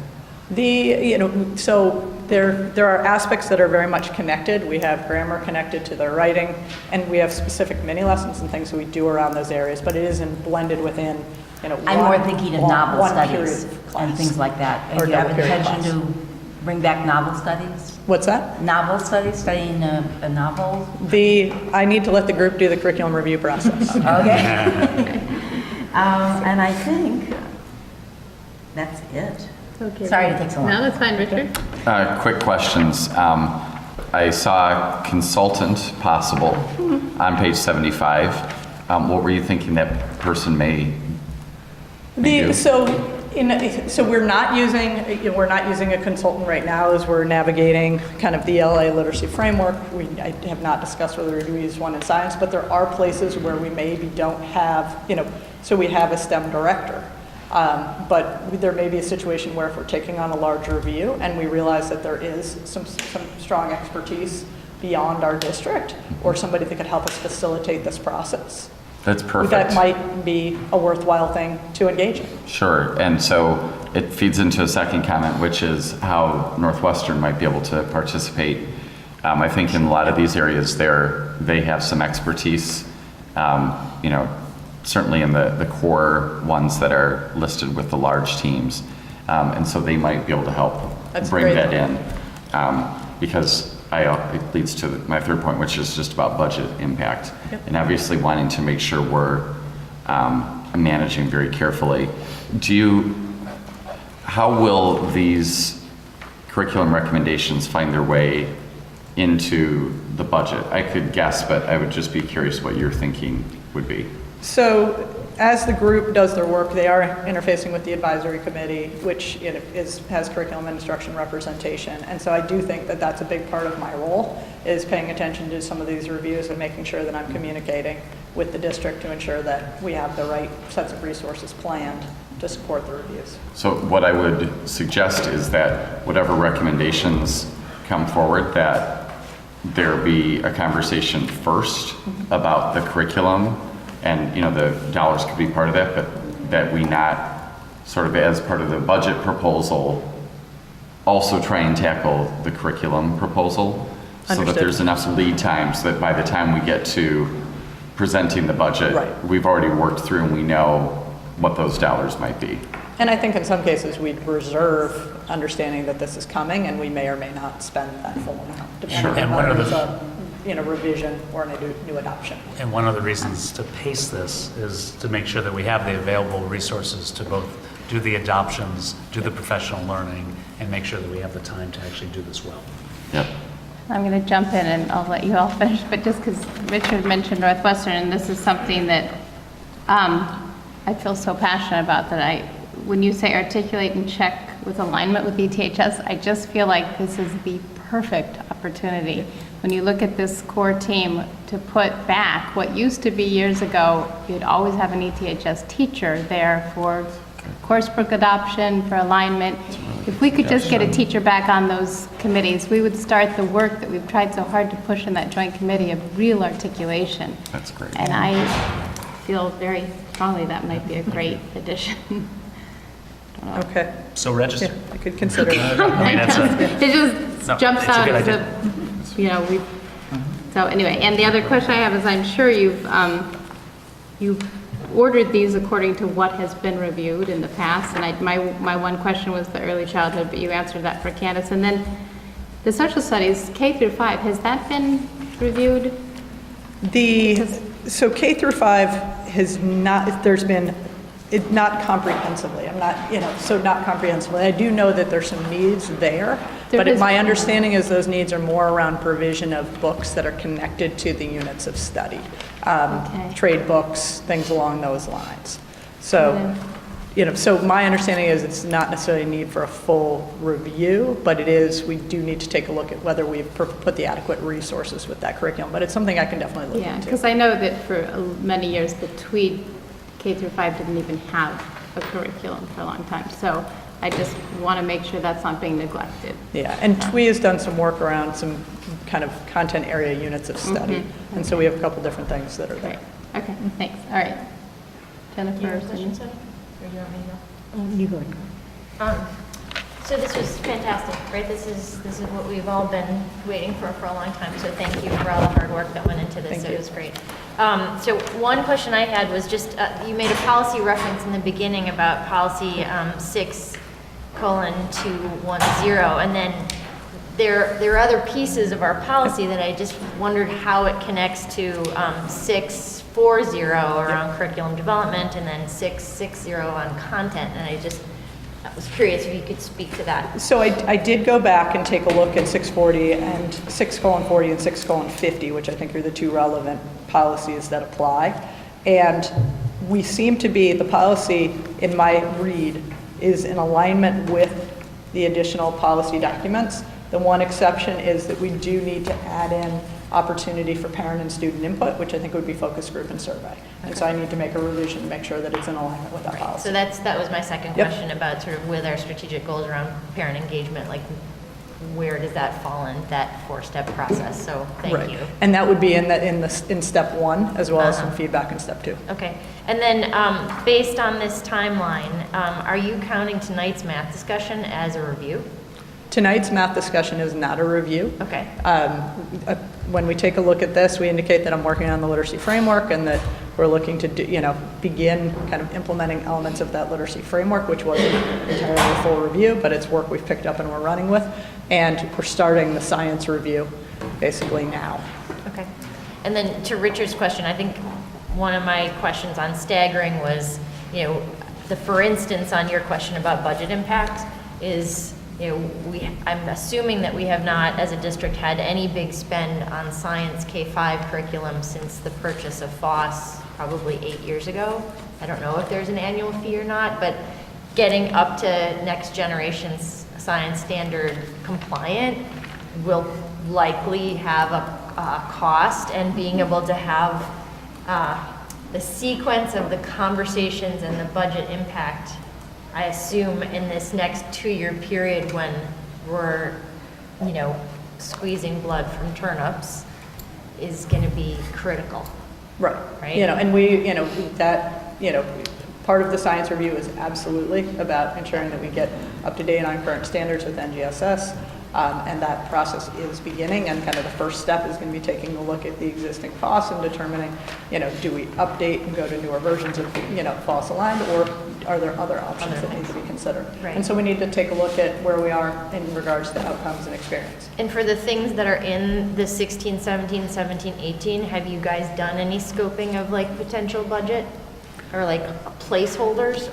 Are you talking about when reviews start or when So you've curriculum are got implemented? science, the ones that are in green in 16 and 17, especially knowing where we are budget-wise. Right. Where do those two things potentially collide? So it's too early for me to tell fully the financial impact. So the answer on that is we have not considered that yet for the 2017-2018 school year. But this does allow us to say, okay, it looks like science, library, and arts will be implementing new curriculums, and to go and plan around that. Just to be really clear, we have no monetary placeholder for a new science curriculum spend in the budgets that Mary has presented, correct? I would have to look into that. Okay, I think that's a question. That's something I'll follow up on, and for the next finance meeting, perhaps. Thank you. No problem, thank you. Okay, any other questions? Just one thing to note in the step 2 design, where we pilot curricular resources if necessary, which has an asterisk next to it, but unless I didn't follow, it didn't actually lead to anything, but just to note that, we talked a little bit about in a policy meeting earlier this year about what pilots we have and what the review process should look like, but I'm assuming that we will kind of come up with a more general pilot review process, so that we're not kind of having all these pilots hanging in the air without proper evaluation and sort of end date. And I think that probably is a separate conversation, because this notes Absolutely, that a pilot curricular resources if necessary, and then it kind of provides the criteria as to whether that would be necessary. But not all pilots are curricular resources. In some Right. cases, they're interventions, supplements, things along those lines. Absolutely. Can a new curriculum be entered in an off-cycle year, or does it have to be reviewed before it can be new curriculum entered? The intention, so the intention is that major curricular shifts would be made on this cycle. With that note, we have year 4 and year 8, so if we discover we have major issues, it gives us some license to do those reviews. And we do make minor adjustments when we realize things aren't working. But we shouldn't see a wholesale flip of curriculum off cycle. We haven't got to Oakton yet, but how does this affect Oakton's plan? Or do we have to wait until we get to Oakton to ask that? I think let's hold on that question until we talk Oakton. Okay? Can I make an amendment to our agenda? Because, well, I don't know, are we actually done with this topic? Sorry. Yes, I think so. Yes, but would you like to? I think we've lost some people because of the time, and I'm wondering if we could make Oakton be next. Very good And I'm idea. sorry, Yeah. Matsuo, to put math last, but I just think that's a great idea. out of respect for the audience. Thank you, Richard. All right, so we're amending our agenda. Do we have to We have to vote? Okay, let's vote. All right. I move that we flip-flop Oakton and math instruction on the discussion portion of the agenda. Second? Second. Roll call. Mr. Rykhus? Yes. Ms. Garrison? Yes. Mr. Brown? Yes. Ms. Phillips? Ms. Chow? Yes. Ms. Kartha? Yes. Ms. Quattrocki? Yes, motion passes. Okay. So make sure that, so let me start with the conversation that we're going to have on the initial planning process conversation here at the board on Oakton. And I want to stress that this is in the agenda. It actually says the first read. It gives opportunities for feedback from the board, feedback from the community as we continue this journey. I also want to take a moment to respond a bit to Mr. Robinson's concerns and the concerns of the community, that as we are moving forward on Oakton and as we're moving forward on thinking about Oakton as a school, we also are daily working on supports for our children, especially in K through 3 and our literacy commitment there. We're working with the high school on alignment issues, whether it's literacy or whether it's around summer learning loss and where children who land at the high school without some of the skills that they need, how do we actually work together on that? We're working on alignment at early childhood, and we've got, again, in our education lingo, the multi-tiered systems of supports, which is really the intervention plans for our earliest childhood programs and how we're working on that. And we're committed to, I'm committed to making the interactions with the district much easier. And that's whether it's at the registration desk, whether it's walking into the principal's office, whether it's interacting with a teacher, whether it's getting access to my office. That across the board is something that we're doing. I want to open up the conversation and turn to Mr. Williams for a presentation on Oakton with a couple things. Let me first admit my bias. I'm an Oakton parent, and so my 3 children went to Oakton, and I've been involved in the school from the time my daughter, who is now 20 years old, started in kindergarten. So I have a great commitment to Oakton as a community. I do want to recognize that as we moved forward on planning processes, and this is, again, Mr. Robinson brought some of this up, I wanted to make sure and ensure that leadership, and especially new leadership, so Mr. Williams, Dr. Osher, really embraced the next steps for the program and for the programming at Oakton. And so this was a piece of, as there was a change in leadership at the school, my commitment was to actually make sure that as we move forward and as we start presentations with the board and as we do deeper dives into the planning that we're going to have to do, that this is not only a commitment from my office on behalf of the district, but it's really a commitment from Wayne's office. Because when rubber hits the road, I'm a great supporter of Oakton, but you're at Oakton in morning, noon, and night, and on weekends. And so the work that Dr. Osher and Mr. Williams are doing is really important, and it's a really important part of the process. So indeed, in thinking about the team that did initial planning and put forward the initial planning, part of their deep dive was a deep dive into the history of the programs at Oakton, the history of the ACC at Oakton, what has happened in the past, and then really pivoting to what could be really exciting educationally for the future. And I think that will be shown in a few minutes. And I want to also talk for a minute about the multiple programs at Oakton and really the challenge of and the question of can we move forward with multiple programs at Oakton, and the resounding support of the leadership at Oakton is yes, we can actually coordinate this and actually see a school that has coordination without watering down any of the programmatic approaches or programmatic commitments. And finally, I want to state that the ACC is such an important program and has such important possibilities to leverage what we're calling culturally relevant curricula, and to be able to learn what we can from the program as was originally intended when it was created, and then not only do the program and the program learnings at Oakton, but to spread those program learnings across the city. And so I think that's an important part of our planning process as we go forward. But let me turn this over to Wayne Williams, who will lead the discussion, and I think we have paper copies because we can't see the big board over there. But thank you. We'll actually start with Mr. Price. Just interject a few comments. Let me pivot to Mr. Price and then Mr. Williams. Sorry about that. Thank you, and let me add Dr. Goren's thanks to the initial planning team, Izzy Nunez, Jamila Pitts, Lauren Leitow, Dr. Osher, and Mr. Williams, who worked many, many hours to get us to where we are tonight. The Oakton planning team began with an assumption that we could not continue to do the same thing and expect different outcomes for our kids. We've come a long way in our preparation and in our thinking about how to best support the students at Oakton. We still have a long way to go.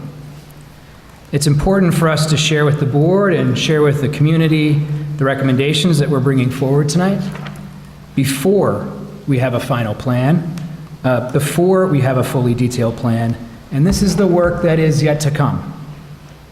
Though I realize that because we do not yet have a complete plan, there may be some questions that tonight we are not ready to answer. One group of those questions may be around the student performance, specifically in the ACC program. Our RAD department is completing a detailed analysis. It's not yet complete. The school team's initial analysis, though, does point us in a direction of considering the performance of all of the students at the school in all of the programs, and that's being very, very important for our further discussion, not just the students in the ACC program. Excuse me. Another group of questions may be around cost. Again, we may not be prepared yet to answer detailed questions about cost, but the board should be aware that there will likely be cost implications of some kind. Working with teachers in professional learning, creating materials, writing curriculum, all are reasonable investments to make and for the school to expect in developing and recommitting to a program. I believe that the potential benefits are enormous to these costs, both for Oakton in terms of the potential for increase in student performance, and also, as Dr. Goren alluded to the district, in terms of what we can learn about culturally relevant pedagogy. And indeed, what was designed would be that Oakton be a learning laboratory for the entire district. Another group of questions may be around the engagement of school staff and community. Mr. Williams will share examples of what we have received so far and the engagement and feedback that we've gotten. The fundamental task of this initial planning group was to arrive at a crossroads and to make a recommendation. Should we remove or stop one of the academic programs at Oakton? Should one of those programs be closed? We have concluded to recommend that no, that is not appropriate. The next step of planning will require and take advantage of greater engagement of teachers at the school and parents in the community to develop a much more detailed plan for how we proceed. Mr. Williams, the proud Oakton principal, is here to share with you this evening our complete recommendations that we have for you and the work of this initial planning team. Mr. Williams. Thank you, sir. So first, I would like to say thank you so much for the opportunity to share our update on where we've landed as a planning team. And I also have to shout out all of my amazing staff, parents, and students that are still hanging out with us at 9:30. I need all of you to be in class on time tomorrow. And several of our parents had to leave due to the lateness of the hour. I also want to shout out our community members that are here as well. Lots of our founding framers for lots of the programs at our school, ACC and so forth, are here with us tonight as well. So I want to acknowledge you. So we go to our next slide. Our agenda for this evening, and again, I will move quickly because I do know the lateness of the hour. We want to go through an executive summary just to recap where we are, share some of those key recommendations that the team has developed to this point. We want to talk about some of the feedback we've received from stakeholders. We've reached out and look forward to increasing that engagement.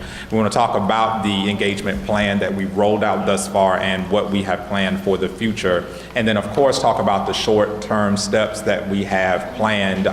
What we want to talk about this evening is slated for August 2017. So we definitely want to acknowledge the concern and legitimate questions about what are we going to do in the interim. So we go to the next slide, Ms. Nunez. Our executive summary. What I want to go through this evening is really talking about the team that's been assembled thus far and where we've landed. As Dr. Goren and Mr. Price mentioned, it's a small team that really spent the past 3 or 4 months asking questions and trying to get those answers. Those questions were absolutely amazing and pivotal to even having any thoughts about moving forward. Questions that just range from really what is the enrollment trend at our school, and do we have a mass exit from Oakton? Some of the rumors that are out there about our permissive transfers, are they higher than any other school in the district? We just wanted to ask some of those questions because before we started planning and thinking about what stayed, what left, we needed to get those questions answered. We still have many questions to be answered, but we're excited about some of the things that we found out. Secondly, the team has several recommendations, one of those being to continue the planning process with a school-based team, something that's super important and will definitely lead the work moving forward. The program options that we want to share with you this evening, we've got some significant feedback from several stakeholders to this point, and the process will continue definitely through the spring and the summer and of course the following year. We want to talk about improving student outcomes. That's the seminal focus for everything, and we want to make sure that stays in our forefront, just really making sure that student achievement at Oakton really significantly improves. We all know that there's lots of room for improvement in the district and definitely at Oakton, and talking about how improving that instruction will also engage the community. Lastly, we want to really walk through pretty quickly our 3 potential options, the Oakton Global Citizenship and Social Justice Academy, the Oakton Cultural Academy, and then lastly, the Oakton Builder Academy. We have 4 core recommendations we want to present this evening for your feedback and update. We recommend that the Oakton School maintain ACC, TWE, and the general education programs, just like Mr. Price and Dr. Goren have already mentioned. Secondly, we want to talk about the 18-month school planning process we want to launch and land with a new focus and revised models for August of 2017. We then want to talk about the planning process and how those programmatic models and changes will be implemented and making sure we have a clear plan for measuring effectiveness, and that's again post full implementation, so we're talking 3 years beyond 2017. And then we want to talk about that school-based team that I've mentioned several times already. Again, initial programming proposals that we're sharing this evening, the feedback we've received thus far, and then really talk about what do we do to move forward. And what I like to do now is unpack each key recommendation. So before I launch into the key recommendation number 1, I want to talk a little bit more about that research and key findings we went through. Not projected on your screen, but was posted in the board packet earlier, were some of the demographics of our school. Those are one of the questions that we really wanted answered before we started planning. What is Oakton like? What are our students like, and how does it compare to the district average? Lots of interesting facts came out of it. Our diversity, like many of our schools, but when we talked about our low-income population, 71%. And how does that compare to the district average? Well, we all know that's almost double. When we talk about students with disabilities, we're 20% as a school.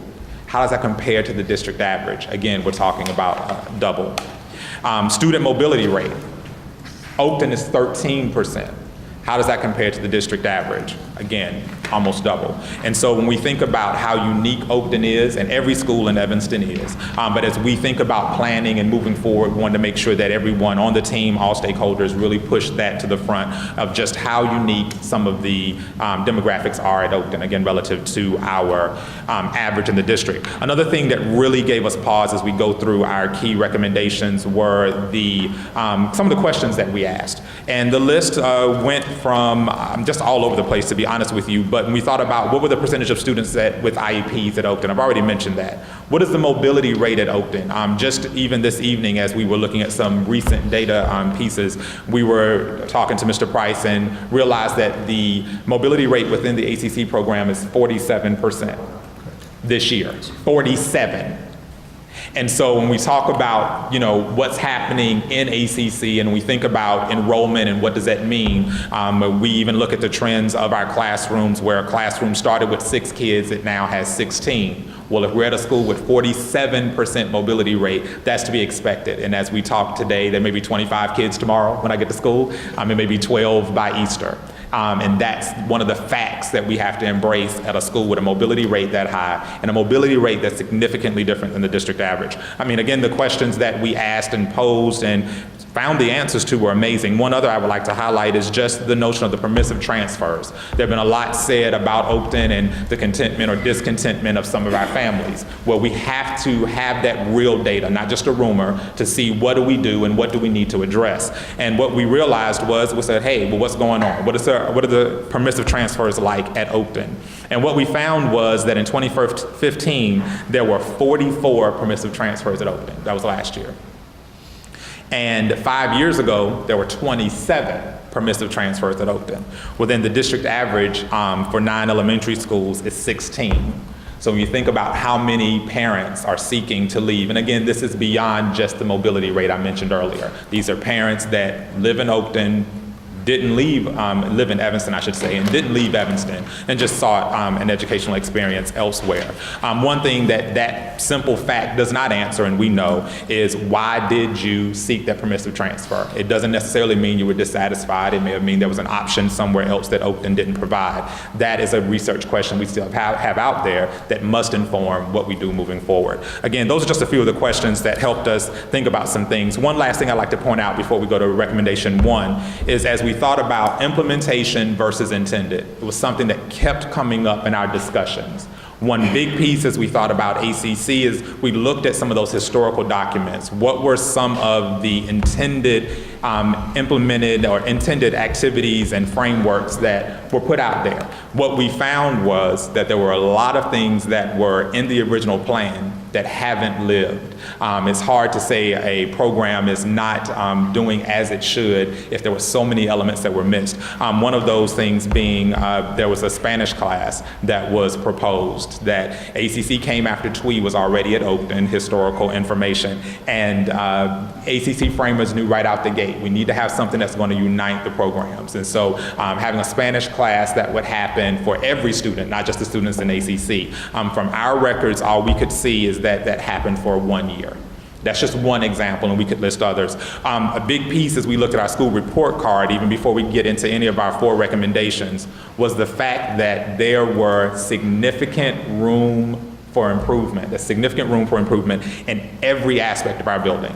And our school report card, I know we've reviewed it several times in meetings like this, shows that in ACC, TWE, and Gen Ed, there were significant challenges. So out the gate, this planning team to this point realized there were lots of spaces and places at Oakton that we needed to consider as we chose this time to really reframe and revise what was happening in the building. So all of our thoughts moving forward, all of our recommendations reflect the fact that there is room for significant improvement as it pertains to student achievement in ACC, TWE, and Gen Ed. And that was what we kept in mind as we move forward.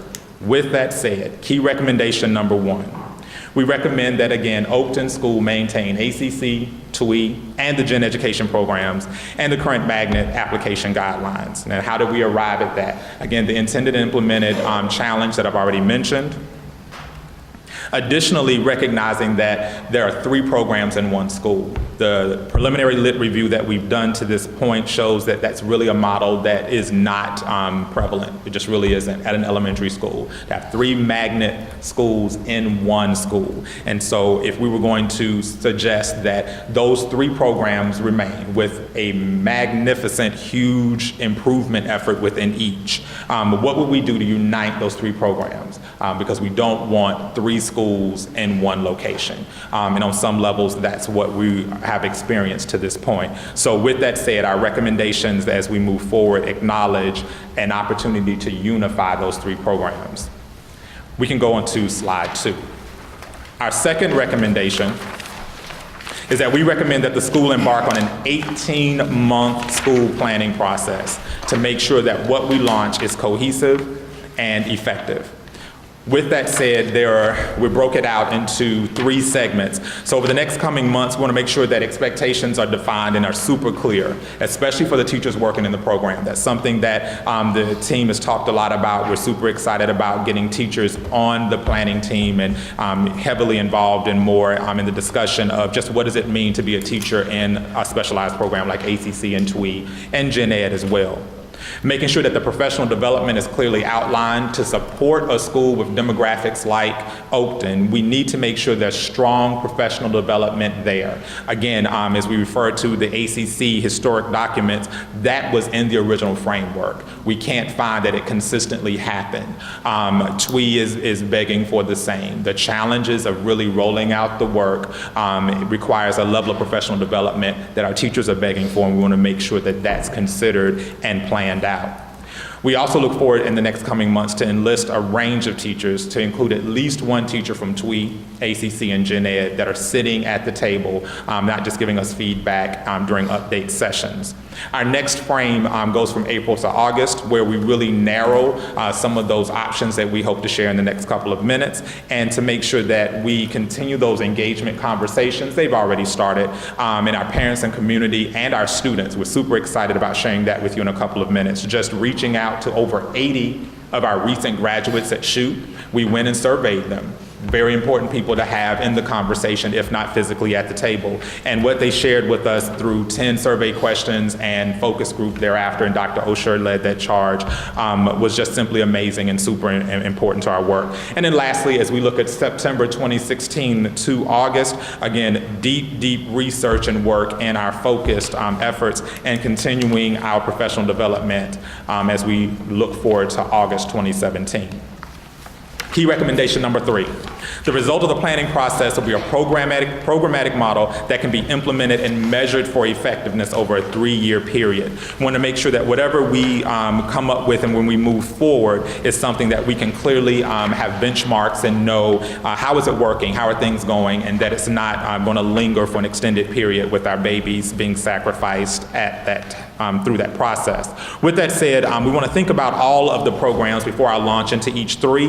They're intended to serve as a thematic focus. I really want to underscore that again, that will significantly improve and unite all 3 programs.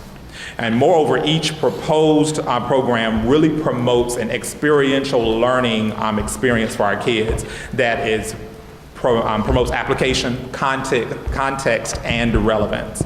We want to also think about that this is not just an activity-driven exercise. Some of the titles of our proposals really sound like nice and fun things to do. We're talking about a targeted, standards-driven experience that really leans on these thematic focuses for a space for our students to really get some relevance for their work. Lastly, we want to make sure that you understand that each of the 3 pose opportunities for students to collaborate and present the projects and various experiences they have under each. So what I would like to do is quickly go through each of those 3 and then move to a close. Our first on our list is the Oakton Global Citizenship and Social Justice Academy. With that, the unifying vision for that program is a project-based unit focusing on addressing global social justice issues and community engagement that will prepare our students to participate in a global society. And so students would investigate and conduct projects that would help them address things that are really relevant and present in our everyday lives. The Flint water crisis, just a specific example that's obviously a current event that has many legs when we think about relevance and context and application for many of our standards. The second one is Oakton Cultural Academy, where identity meets inquiry. The unifying vision for it is inquiry and identity development through academic pursuits that build academic awareness and intellectual capacity. The goal with this vision would be that students understand their individual values and how they shape their identity, while the values we share shape our community. There's some academic vocabulary with that proposal. When we think about identity development, we're speaking to actions that encourage and elicit productive self-exploration and self-definition. And this is all, of course, as students investigate the world around us. The inquiry practices that are referenced require our students to develop capacity to pose researchable questions and the stamina to persist through that research. And a lot of that language obviously is just ripe for Common Core and all of the standards that are within it. Our last proposal, Oakton Builder Academy, Service Learning for Community Growth. The unifying vision for that program is engaging students by applying learning to real-world problems through extended service learning experiences. And that's making sure our students have community partnerships that they're connected with throughout the year. It's not just a one field trip off to a student government facility, but really having them engage in a specific challenge or a learning opportunity that would go throughout the year and give them feedback from that community partner. Again, that's a very high-level overview of the three proposed unifying and thematic focal points that we have to date. So we go to our key recommendation number 3. Again, the resulting of the planning process will be a programmatic model that will be implemented and again measured for effectiveness over a 3-year period. And again, as a repeat, each of these 3 proposed models creates a unifying theme for the current programs. It's based on research and will require significant additional professional development and planning. The last recommendation that I would like to share with you this evening is that a school-based team would be formed to consider the initial programming proposals and to give feedback and to analyze the feedback we've already received. A final determination about the best programmatic option would obviously then take it and move it forward. And this would require us to enlist a range of teachers, as I mentioned earlier, from at least one of each of the programs, continuing to solicit volunteers and some very heavy work that sometimes has you at JEH at 9:30. And the team, again, will work through summer on further research and design. As I come to a close, I would like to definitely talk a little bit about our stakeholder engagement. I think this is a seminal piece of wherever we land for August 2017. Talk a little bit about what's happened to thus far. Again, we've had 4 faculty meetings. To a point made earlier, it was not the entire faculty meeting, it was just a portion thereof. In addition to those 4 meetings, there was an additional opportunity provided for teachers to hear and talk about and receive the same update you're receiving this evening. We had 2 parent meetings, one in the evening, midweek, and then one Saturday morning, just to make sure our parents were fully aware of where we were at this point, again, as an update on where we've landed. And again, our teachers were obviously invited to attend those as well.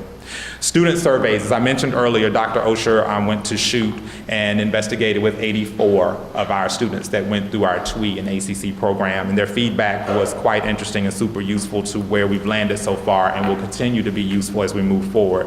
And then, of course, we have an ongoing community engagement that will enlist our parents and teachers and students at a deeper level. On our next slide, it shows just a few snippets from our teachers and parents. When they received the update, very much like what we're doing tonight, there was an opportunity for them to provide feedback in writing. These are just a few excerpts. Obviously, this is not all. As we look at what the teachers have shared, one, and again, these are direct quotes, unifying the 3 programs. We heard that from a couple of teachers. Seems interesting and full of possibilities, and so that was super exciting. One of the questions and concerns was planning time.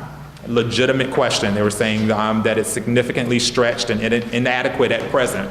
How do we make sure that that's considered as we move forward? And then what about our special needs students? Again, all very valid comments. And again, there were many, many more than this. From our parents that attended our meeting, this is some of the information or feedback they gave us in writing. They appreciated the heads-on approach, just really acknowledging the fact that at Oakton, we have some significant challenges. And if we're going to address those, we have to be bold about it. We have to be open and acknowledge where there's room for improvement. Again, one or two parents shared that they were happy with any of the selected academies of the 3 proposals we've shared to date. The next comment I thought was especially interesting, talking about the fact that these dialogues have happened before. And this parent wanted to know, how am I confident it's not just symbolism and further rhetoric? And that's a huge challenge that we all are accountable for, and we have to make sure that this parent doesn't continue to have that experience, or any parents that feel the same way. And then lastly, different programs, could it potentially cause further segregation within the school? Again, legitimate challenge, but that is the core focus of the 3 proposals we've shared to date, that it really has a unifying focus. On the next slide, it shares some of the feedback from our students. Again, we interviewed 84 students. They gave much more feedback than the 4 excerpts we listed here. 2 at the top are from ACC. A great flag for ACC to know that one student really attributes ACC to the person that they have now become. Another student talked about ACC and asking for an opportunity to participate more with some of the other students at the school. Some of the feedback we received from our former TWE students was that they feel really comfortable in having conversation with other people that speak Spanish. They also acknowledge the opportunity for them to have more challenging academic experiences, because now that they're in middle school, they're feeling that burn. So as we go to our last slide, the short-term steps for the interim, again, we're talking about August 2017. What are we doing right now? So one of those being professional learning on instructional planning. I don't think any teachers still with us tonight, but they will definitely attest to the fact that it's been an all-out assault on promoting professional learning. A super sharp, amazing bunch of teachers, and it's so exciting to partner with them to sharpen their skills even more. At the end of the day, we need to make sure our outcomes are what we want them to be. Professional learning will help us get there. Data analysis has been very public for us, and from weekly memos to postings in the hallway, data is at the forefront of everything that we say and do, and our IoT helps to lead that effort. We're super excited. We've launched into some analysis of student work, something we've moved into a little bit recently, again, going beyond just standardized test scores, really seeing what students are producing, and what is our definition of high quality work. That's something we've been ruminating over for the past several professional development sessions. It's been really interesting, some of the definitions where we've landed. What are the hallmarks of high quality work? Really getting that narrowed in focus. Creating systems and structures to support all students, definitely as it pertains to social emotional learning. We're doing that every Monday in every homeroom. Second step is the curriculum we're using. We're talking about things like empathy, skills for learning, emotion management. Super important for our students. Again, demographics show that we're a very diverse group. So coming together just because the school bell rang doesn't mean I know how to interact with someone that may not look like me or experience the same things I do. Social emotional learning helps them do that. And so we look at the last 2 bullets, supporting strong adult learning culture. Dr. Osher's about to flood all of our email inboxes with professional reads. If she sends me one more, it might be a problem. And so what we're acknowledging, though, is the fact that it's super important that we all stay current and that we're giving people opportunities to learn in multiple ways. That last bullet really should go with the one above it. When we talk about informal and formal feedback, even though it is attached to evaluations and ratings, it's very important from both of the leaders at our school that we see that as a professional development opportunity. That feedback is really what it's all about. How do we really hone our craft? And that's from having feedback from peers and from your administrators. I've said a lot this evening. And so now I'd like to pause for any questions or concerns. Thank you. I'm sure there will be many questions. Turn over to the board. Who would like to start? Omar? Over. All right. So I'm an Oakton parent, so I would say I'm glad to see the presentation. One of the things we talked about is doing a real deep dive and analysis of Oakton and trying to figure out what's going on with the school before we come up with a plan to move forward. So I'm glad to see that it looks like you started that process. I'm not going to ask you for a point of view, but I am going to ask you this. Who gets to make the decision as you narrow down the 3 different academies at the school? And when is that decision made? Because when I looked through the timeline, I didn't see an actual point where it says, you know, we go, this is it, as you talk about curriculum and everything else. Very good question. So in our timeline, our proposal is that between April and August. It doesn't have a specific date and time, but between April and August that we would get in the funnel and really have a clear focus for what thematic programmatic model we hope to implement in the following school year. Who gets that final answer? I'll defer to Dr. Goren and Mr. Price for that response. I think the recommendations that we bring forward are that whatever that, basically, I think the board and the administration of the district are happy with and are eager to support anything that comes forward that meets the criteria that we put forward here. Based upon research, has been engaged with the community and provides a unifying theme for the school to help us to recommit and re-engage all 3 of these important academic programs. So I think to answer your question, the school-based planning team will come together and we'll make that determination about what is the programmatic need, and then there's going to have to be some back and forth around some means testing as well of what's that going to cost, how are we going to support that, and over what period of time can we commit to that support. And let's underscore the unifying theme across the 3 programs, the focus on academic performance and the focus on the engagement of all parents in the Oakton community so that we can actually have that sort of feedback. So it's going to be a back and forth process that is still going to be nested in the planning team with the extended engagement that we have. So then when this is, so the planning team will select a program, then that comes back to the board for the recommendation to be approved? Is that? Because you have 3 different programs now. Right, I think this would fall in more like a curriculum approval. It doesn't change the program, it doesn't change the student selection, which is where I see some of the board policies that would govern. It's around a programmatic focus, and this unifying theme would be more of I'd put that in a curriculum, more of a curriculum bucket. So then, you know, I'm going to ask my curriculum question, which I started to ask, which is, how does this fit into the curriculum review process that was just outlined? We're going to need to get it in. Okay.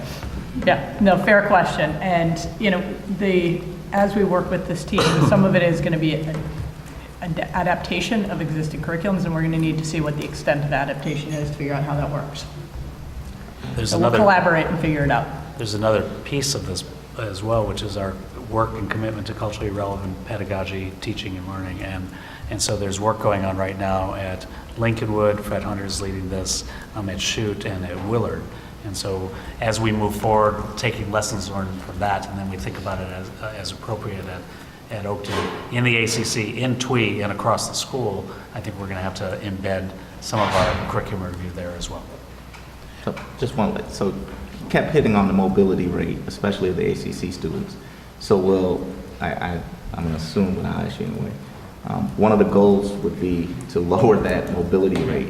Do we have to wait until 2017 to lower that mobility rate, or are there things you can do right now or next year to stabilize it and get it more in line with at least the school? And can I add on to that while you're answering? Because I had a similar question, and what I'm curious about is the causes. Because if we know what's causing that, you know, some of the causes we might be able to address and some we might not. So I'd be curious, I don't know that we have any understanding of that, but whatever you can offer in that regard. I think those are very good questions. A couple of things. One, from our research, we have a significant portion of our ACC students that are classified as homeless or and so that speaks to a piece of a challenge, and so really helping and making sure we have enough support at the school level to offer those social services supports to help people get more stabilized housing, because that's really, one of the big pushes there. The other part is recognizing that we asked the question in our FAQ, is it really true that some of our students that are more challenged are funneled to the ACC program? And honestly, we were finding a lot that was the case. People were seeing ACC as the place, as the beacon for some students that may have some challenges, families that would have some challenges. And so if that's going to be the case, we want to make sure that our teachers have the professional development needed to support families who may be in transition. That's a very different type of experience. We also want to make sure that as a school, again, we have the supports there and the curriculum that will definitely bring some relevance and context for students who are constantly on the move. We're trying to get that lowered by doing just that, making sure that our social services team has the connection and resources to make sure our families are able to get some stable space, hopefully still at Oakton, but if not at Oakton, somewhere so the students don't have to keep transitioning. And that's been a great work in progress. I'm excited to go back to an earlier question that Ms. Beardsley answered about the adaptation of the district curriculum, because in all three programs, I didn't mention it earlier, but of all the proposed, we're still talking about using the district instructional materials. One thing that we do want to be honest about, and it goes to the feedback we received from some of our parents, the same feedback I heard when I was here at the December 14th parent meeting, board meeting, I should say, is that the question is, when will we be bold enough to really do something significantly different for a set of students that have struggled for some time? You know, when are we going to be bold enough to really stand up and say, hey, we need to make an adaptation that reflects the needs of the students we serve? Oakton, I think, is an amazing place to launch out in the deep there. And so hearing the opportunity to adapt some of those core pieces, I think is an amazing opportunity for us. It's something our parents have been calling out for and our students need. And Mr. Williams, if I may add one more aspect that we should review and actually do a deep dive on. Over the last several years, the question has been called either implicitly or explicitly in the community, will the ACC program continue? And so for what we want to do is explore that too. And is that one of the reasons that families have come and embraced the program and then left or not come at all? And I think what the commitment is here is to actually have a school that has unifying themes with an ACC program that is fully up and running and committed to by leadership, by the faculty, by the community. And again, our operating assumption here is that for some of those families who weren't ready to make a commitment to a program that they didn't know was going to exist, they can then make that commitment. Other questions? Yeah. Just a couple of things. I just want to verify that you did indeed say, as you go forward and really look at these three options, that you're going to have actual teacher involvement, not just meetings where you say, this is what we're thinking about, anybody have an idea, but actually Yes, things ma'am. that they go off and do. And are you going to make the same commitment to parent involvement? Because I do agree that you need to be transparent and inclusive in this community. It's really, really important, so. Absolutely, absolutely. Yes, ma'am. So with our teachers, we're looking to having them at the table. We meet about twice a month. That's been the case a little bit more frequently as we've geared up our engagement plan and getting prepared for this evening. But we typically meet about twice a month. And so our teachers will be at the table for all of those, at least one from each of our programs. And then our goal for parents is to have them in a separate conversation, but still a group meeting as well. We want to leverage some of the pieces that we already have, like our monthly PTA meeting, where we have conversations there where the feedback is able to be provided there. We're trying to be smart about having people come together because there are a lot of things and moving pieces happening. So that's where we leverage, again, like a PTA conversation and other open spaces for feedback. But you'll make it clear that that these items are the subject of that kind of meeting, so you've got ideas of how to get people in to give you the feedback, to give you the input. Because I presume that you talked to parents when you were researching in the first place.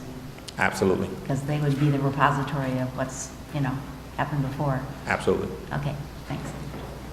Really exciting ideas, by the way. Sure. Yeah. So first, I feel inspired by the possibilities that the themes in the Academy represent, and really just impressed with your leadership. It's clear that you're taking ownership and that this has importance to you personally, so thank you for that. And I'm going to ask John this just because I think you're the most senior person on the committee. You know, I'm trying to reconcile the comments that we heard from Mr. Robinson and Ms. Zielinski about why there wasn't parent and teacher participation as part of the core committee doing planning. And I would just ask for, you know, the rationale why they were involved the way they were and not sooner on in the process. Sure. I think I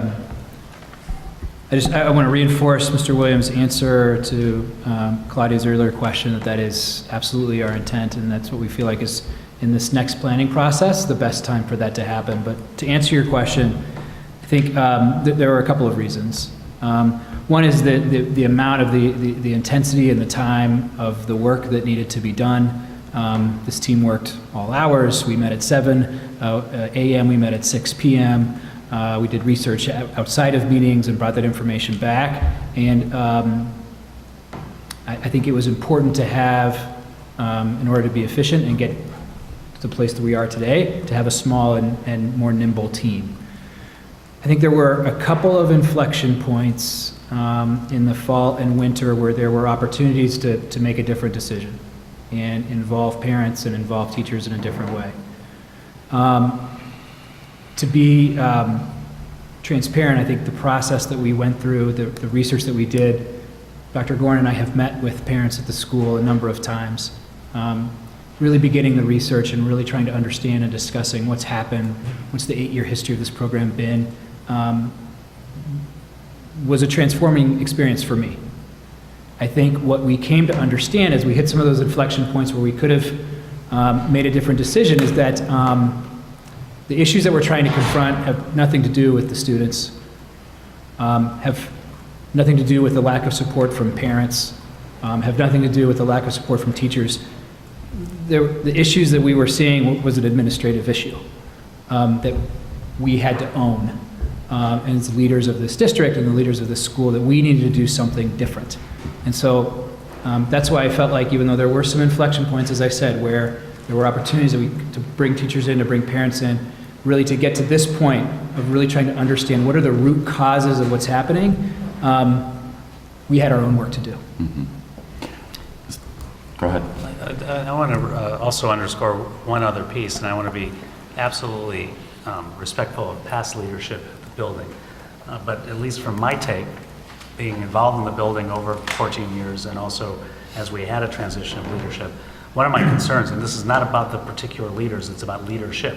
Did leadership get engaged in the planning process back in the day? And actually some of our colleagues who are in the audience could speak to this. And so one of the concerns that I had, and this was my commitment, was that as we transitioned into a new leadership team, that indeed that the ownership would be the ownership at the administrative level and at the principal and assistant principal level and then throughout the school. So this wasn't meant to preclude voice, and indeed we have processes here. It was meant to include leadership when we move forward, as opposed to having leadership being told that thou shalt do this. And we had lots of conversations around where we should go with the school as a whole, and that when the push came to shove, Wayne pushed pretty well and did some really nice back and forth as we went forward. So for me, one of my goals was to make sure that we can move into the phase of planning that is deeply engaged, with a voice that says we, the school, and we, the district, are unified. And I fully believe that we're at that point. And I appreciate that context, so thank you for offering that. I think it looks going forward like there is a commitment for deeper inclusion. The only point I guess I would make is when we form a committee, an initial committee that is embarking on this really large task, it creates the perception that it is the administration going off and just making some decisions when they're the only members, the only stakeholder group represented. And I get that it was, lots of different roles of administration, but when the other stakeholders aren't explicitly part of that planning committee, I just think that's not how Evanston rolls, right? We need to be inclusive. But let me own that. because I think that's important. And I think, again, leadership that is embedded at the school has been driving a lot of the conversation. So I just want to make sure that I... Okay. Then the last thing that I want to raise is the 18-month timeline to get the program up and running, and then actually, 3 years to implement and measure is really long. And yet I understand from a planning perspective why it needs to be that long.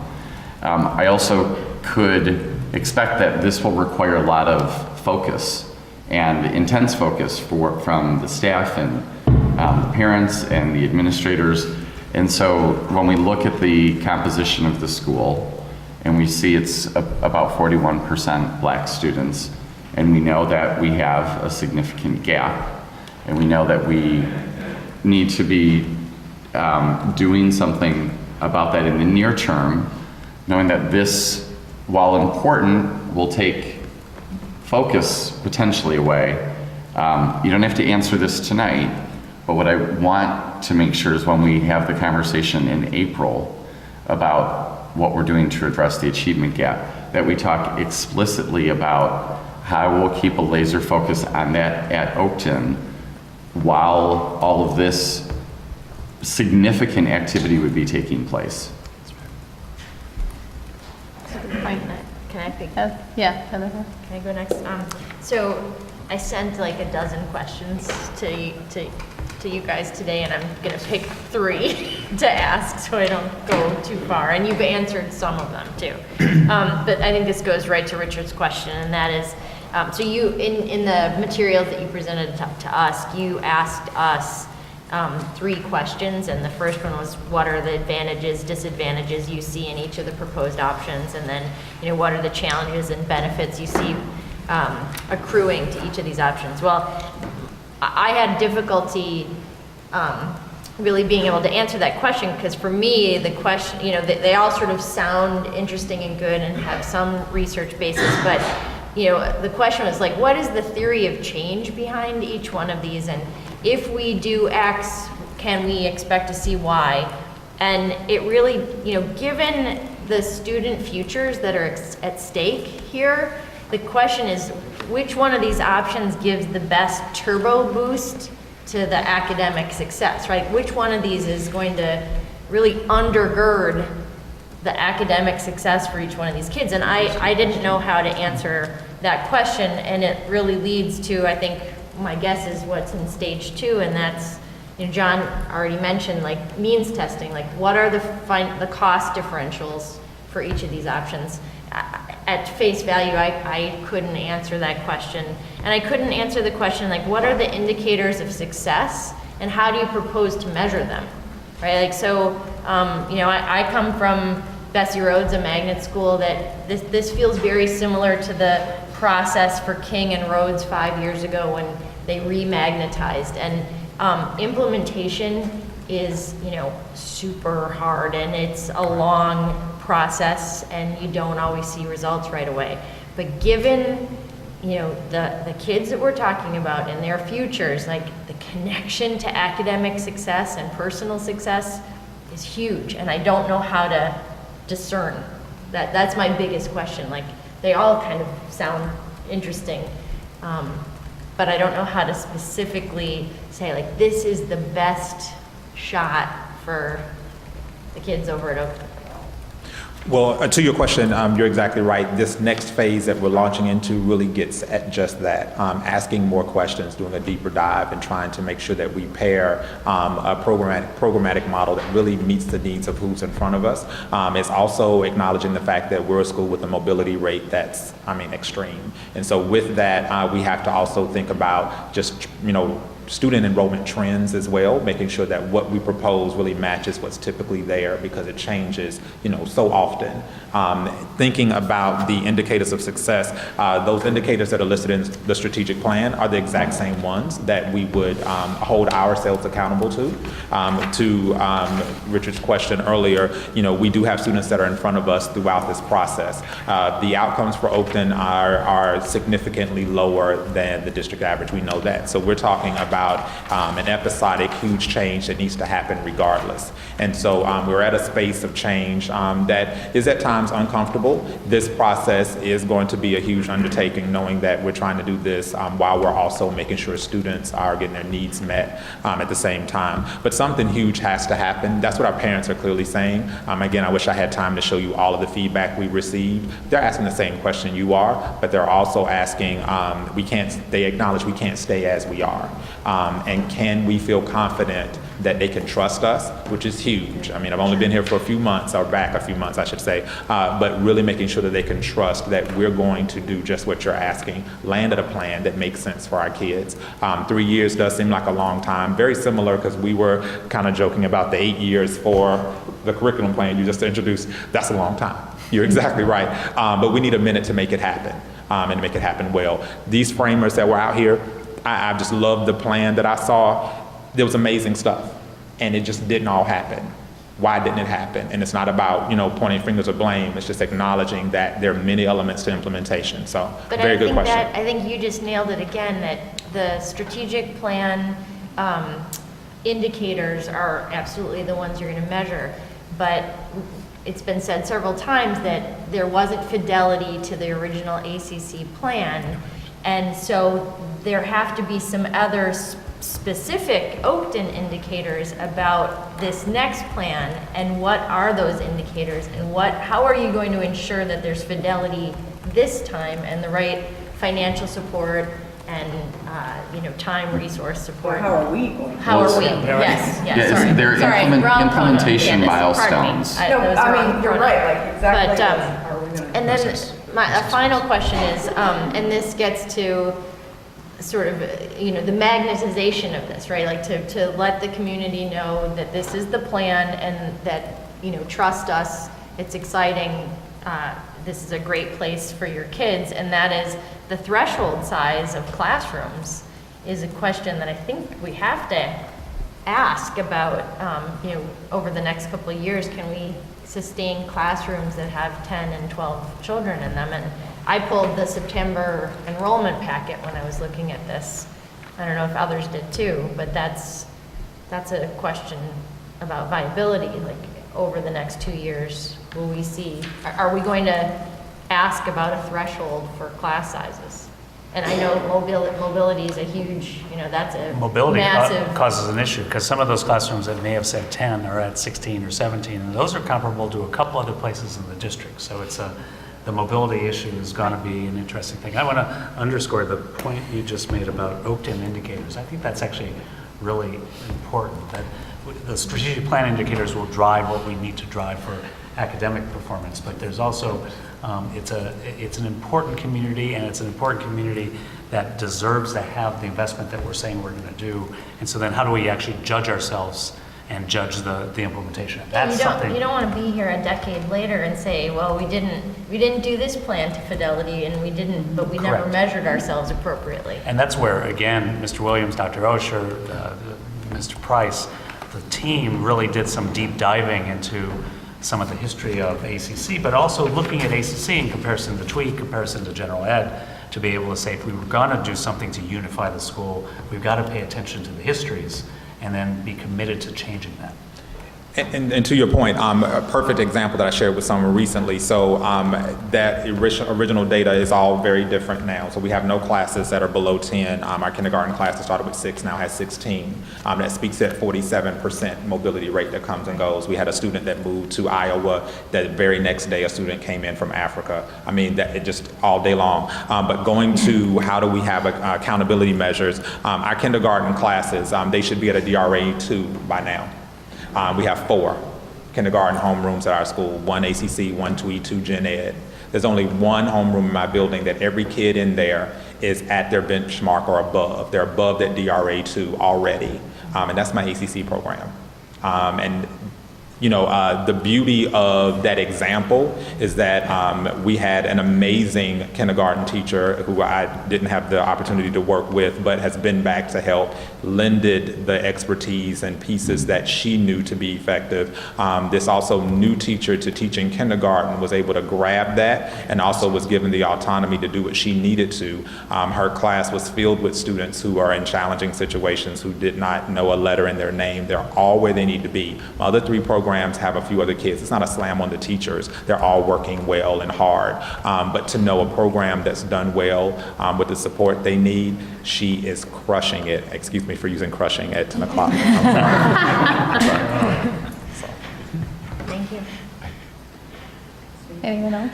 I mean, I don't have any questions really. I just want to, thank you for this presentation. I mean, this is really just some incredible work that you guys have done. I am extremely excited for Oakton. I think that this is all very, very exciting and promising. And I just want to specifically thank you for and John, thank you for sort of the ownership on ACC, which I think has been a program that over the years has kind of taken a lot of hits and a lot of questions from the community about why are we still sustaining it. And to, for the administration to take ownership and say that it's because it's not a problem with the program, it's a problem with the implementation, and I would extend it to the marketing of the program, I think is big and is not something we have seen, or at least not something that I have seen in my time here. So I appreciate that, and again, thank you for this work. It's really, really fantastic to everyone on the team. Candance. Okay, I'll do the same thing Jennifer did. I'll try to keep it to 3 and send my other questions later. Please. So I too tried to think of the questions you had posed to us, and I don't have answers to which I would prefer, because I don't think that really is the right role for the board to play. But I do have some things that I would say in the next phase, and many of them have come up here, but I guess I'll shine a light on them, that we need to consider as kind of as we think about which model is best. The first being, we have talked a lot about the fidelity of implementation to ACC, and we still need to work on that, as well as having this thematic weaving, right, that you talked about. So which of these models is most going to reinforce the core work that was the original intention of ACC and build on that and supplement that and complement that, so that it's not a bolt-on, I guess. So that would be my first thing. The second would be, we talked about mobility. Another thing that, as I've had a recent discussion with Brian Harris, who is our new student engagement coordinator, and so I looked at the truancy numbers for Oakton, and we're at 20% chronic truancy at Oakton, which again is probably 3 or 4 times the district average. So to me, to that underlying what is the theory of change, I feel like across these models, the theory of change seems to be engage, engage, engage. That at its crux, the engagement of the students, the engagement of parents and caregivers, for that home school connection, that is the underlying, I think, hypothesis that I read through of all these theories of change. So, but I add truancy to that to think about which of these models, could potentially address systemic issues around truancy and more readily engage families and kids that they want to show up. And then the last really is the implementation and sustainability. I think we, as a board, and I would take whatever cue you bring to us, but we should be adopting implementation metrics for this program, for this effort as it goes forward, as well as outcome metrics, because it's unfair to measure outcomes without measuring implementation. So when we do come back to the board, that there would be, not an unlimited number, but 3 to 5 key implementation metrics that we hold all of ourselves accountable to, and we go through and talk about those as we're going forward, and we're reaching the 17-month and the 3-year. So that's it. But thank you. It's very inspirational to look at possibilities that are rooted in reality, but they're really, really wonderful possibilities. So thanks. I do think it's important with the truancy to know I mean, not because they're not engaged, that they're not showing up. There might be other causes to Correct, that. there's We- many systemic We should issues. understand Yes. better, because I Similar know. to the point that Richard made, is great, understanding what are the systemic issues, and I guess the corollary of this is we should potentially have a tighter connection, I think, and a couple, Izzy does as well. We both serve on the Cradle to Career Committee that's health, safety, and well-being. We need to bring the work together there because this goes beyond and extends to what we can do as a community and not only as a school system. So I just have one last question. I wanted to clarify when, I don't know who posed the question about how this would be approved. You said through the normal curriculum process. So is your intent to bring this to the board for approval? Let me come back to you and clarify process. If No, we I said think we we should wanted do, it, I think we should clarify that now. yeah, I think we should. My And I intent- think, go ahead. My intent would be to go through a robust planning process with the challenges that we've, and the opportunities that have been brought forward to engage parents, to engage staff, to make sure that we can get to that process. And maybe I'm being Pollyannish, that the recommendation that we would bring forward, that Mr. Williams, Dr. Osher would bring forward, would reflect a consensus, hopefully a consensus, and that we would bring that forward as our strong recommendation to the board. Yeah. And, But that and implies that's, that we of approve course, it. of course, we'd come with Exactly a how it recommendation. was. I think my concern would be if something moved forward without board approval, how would there be a commitment to funding it and Right. making sure that There the would have resources to were be there? for Like, money. I absolutely think whatever is recommended has to be brought to the board. You know, hopefully it will be approved. I think you hear a lot of support for one of these models, you know, whatever the final model could be, but And one of the reasons we're starting this now is also that we didn't want to just come tonight and say, here we have it, we're ready to go, boom, because we're not ready. We have Right. a lot more planning, and we wanted to engage you and others in the community so that we can actually get to that point. So the answer is yes. I think the answer is that when the magnets were rebranded, after the process was complete, they did bring it to the board for approval, and it was a celebration of a lot of hard work and excitement for the future. So I think that would be a great moment when you bring it forward. And I just have one quick question. It reminds me of, I took my charge seriously, which of the three, and I was really kind of worried to try to come up, how to evaluate that. And I think when Candace said, you know, which one would best support the academic goals of both the ACC, TWE, and the Gen Ed population, then I can hear in my mind teachers, you know, is there enough planning time, and are you adding one more thing to my plate that is going to squeeze out all this incredibly important academic work? And I'm glad that the curriculum process will be not just adding on, but adapting, because that would be a lot. We have a pretty full plate in our classrooms, so that's it's something to keep in mind as you're looking at the three models. But So can I yeah? just to put a fine point on it, like in this, whatever the time frame is, August, was that yes. the one Omar had asked?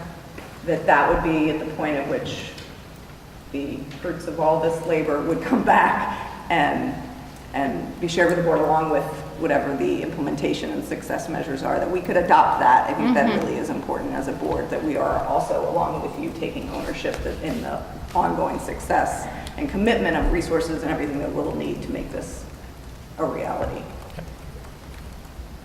We can Yes. do. Great. Okay, great. Thanks so much. That was a wonderful presentation. Thank you. Okay. Do we need a 2-minute break? break. Yes. And then- Now the crowd. As we continue this evening, we want to turn our focus to our math instructional focus area memorandum and presentation. And again, this is a multi-phase conversation. We started a couple weeks ago in the Finance Committee talking very specifically about some of the issues around compaction. And then this is an opportunity for us to really talk about mathematics writ large, some of the opportunities, some of the challenges, and where we think we're going. So I'm going to make sure I get my cues right. Am I going to Matsuo or Stacy or both of them together? Yeah, we are. Okay. We were trying to figure out how to drive the computer and use the microphone at the same time, but we're going to make it work. So first, thank you for the opportunity to come back and share a more comprehensive review of the work that the math team is doing.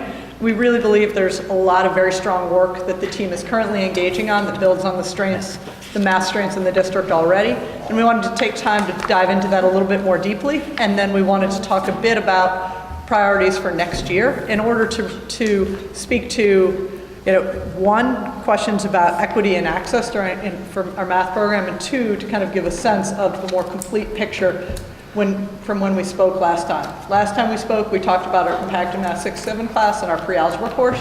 Tonight, we're going to give you a more broad view. And where we wanted to start, I believe you have the slides in front of you, we wanted to start with the District 65 math team goal. The math team at the beginning of the year set a goal that they are kind of measuring their progress towards and defining their work priorities based upon this goal. This goal is a two-pronged goal. The goal is to increase the percentage of students making expected gains in math, including both students who start below the college readiness benchmark and students who start above. And as we go through the presentation tonight, we believe that what you'll see is that the math team is engaging in a variety of work that will support their attainment of that goal, both in driving student achievement for minority students, underrepresented students who are below the college readiness benchmark, as well as students who are above the college readiness benchmark. And I think to note that math team goal is focused on expected gains in growth, not attainment in itself, because we really see that as being the right measure. We want to figure out how to maximize growth in the students that we have in the district in order to create greater equity and access to the accelerated pathways and the pathways that we offer within the district. So if you flip your slides, first I want to highlight several of the math team's instructional focus areas and accomplishments for this current school year. For grades K through 5, our main focus has been on leading the Everyday Mathematics 4 implementation through comprehensive professional learning for all K through 5 teachers. The new EM4 curriculum is the primary driver of our core math instruction for all students. The math team sees this focus as essential in building teachers' capacity to fully take advantage of the variety of EM4 resources, including math games, assessment tools, and differentiation tools in the classroom for the benefits of all students. This school year, our team also revised the math report cards for K through 5 so that they align with EM4 and the Common Core State Standards of Mathematics. The revised report cards better support student success by more accurately reporting student progress on the required skills and standards that are aligned with the math curriculum. As discussed on February 8th, we are moving forward with the Compacted Math 6-7 course. This course will decrease course skipping and create fewer gaps in student mathematical preparation. Additionally, it is the math team's vision that over time, the compacted course will create increased access for underrepresented students, since students will no longer be expected to have mastered a year's worth of mathematics standards outside of school in order to qualify for acceleration. Our team is also developing a summer pre-algebra course. One area of focus for this class during the summer 2016 is to provide improved academic preparation for students who are moving from Math 6 to Algebra 1. Another area of focus is to support a targeted group of underrepresented students so that they can experience greater success in Algebra 1. The math team is also in the progress of developing a math framework for K-5 and 6H, which will define the expectation for core math instruction for all students in District 65. This document is designed to provide clarity and consistency across our classrooms, which again improve the math experience for all students. And lastly, we're continuing the support of differentiated math opportunities. We're relaunching Math as Fundamentals this year, which is a small group of math fluency tutoring program for first graders at 6 of our schools. And the team is also supporting the ST Math pilot, which is being used as a supplement to the Everyday Math 4 curriculum at 2 schools, Oakton and Lincolnwood. ST Math is a game-based instructional software designed to boost math comprehension and proficiency through visual learning. And then what we want to do next is to move on a conversation about where we see the priorities moving for the math team as we move into 2016-2017, so the next school year. Specifically, one of the things that we've talked about is that we've talked about the fact that we believe that the core curriculum, the curriculum that all students experience, becomes the first priority and the first kind of area of work that we need to focus on when we're talking about increasing students' preparation and improving opportunities for equity and access. So the first priority when we talk about 2016-17 focus areas is to continue to strengthen and improve our core classroom instruction for all students. Jennifer asked earlier if this was a curriculum review. It's not. We're driving the same curriculum, and we're figuring out how to get the best possible results using those core curriculum materials that we have, and then looking about how we pair the right supports for students for which that curricular material may not be working. So in order to drive improved and to strengthen the core classroom instruction, we're going to continue to provide coaching and professional development with a focus on a couple very specific instructional strategies that we believe will help to drive greater success across the variety of learners that we have in the district. Specifically, the math team wants to focus professional learning on flexible grouping, which would be really drive teachers to be continuing to look at the ongoing assessment opportunities that are built into everyday math and connected math, and to think about how we flexibly group students in order to respond quickly to math deficits that we see. Secondly, the math team very much wants to focus on increasing student discourse. And increasing student discourse is another really good opportunity for engaging a variety of learners by making sure that every voice is represented in conversations. And there's a lot of work that we can do around small group work to make sure that the variety of voices that are represented in our classroom are actively participating and have access and voice in those conversations so that we can assess students' understanding. So particularly the math team wants to focus that professional learning and coaching around these two instructional strategies that they believe will help to support the achievement, particularly of students that are not performing at grade level. Secondly, the math team has identified, I think, a very important gap that we have in our system, and that's the shift from 5th to 6th grade.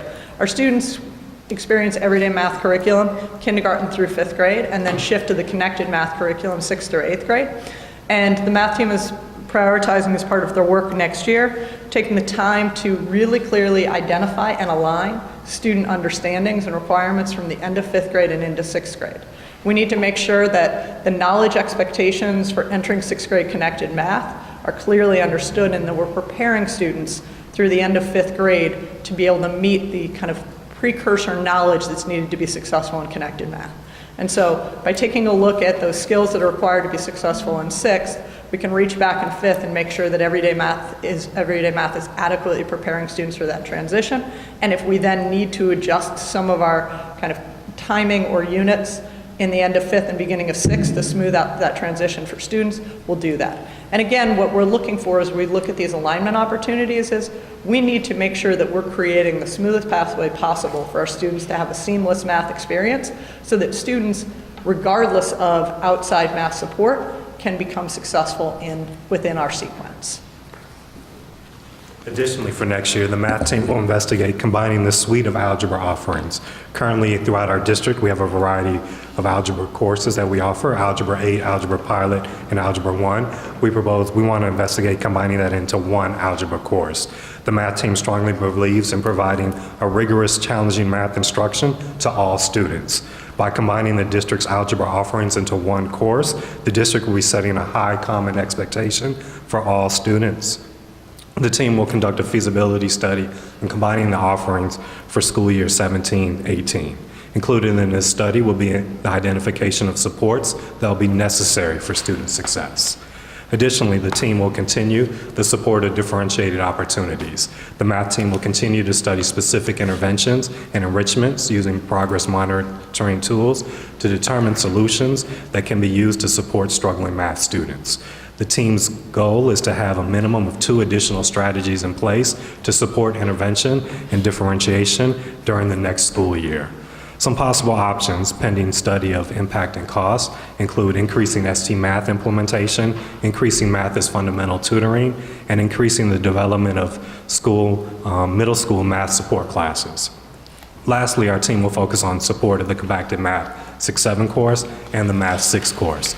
Implementing a new course requires ongoing curriculum and teacher development. We will continuously review the implementation of the course and its success through regular course team meetings as well as through student progress monitoring.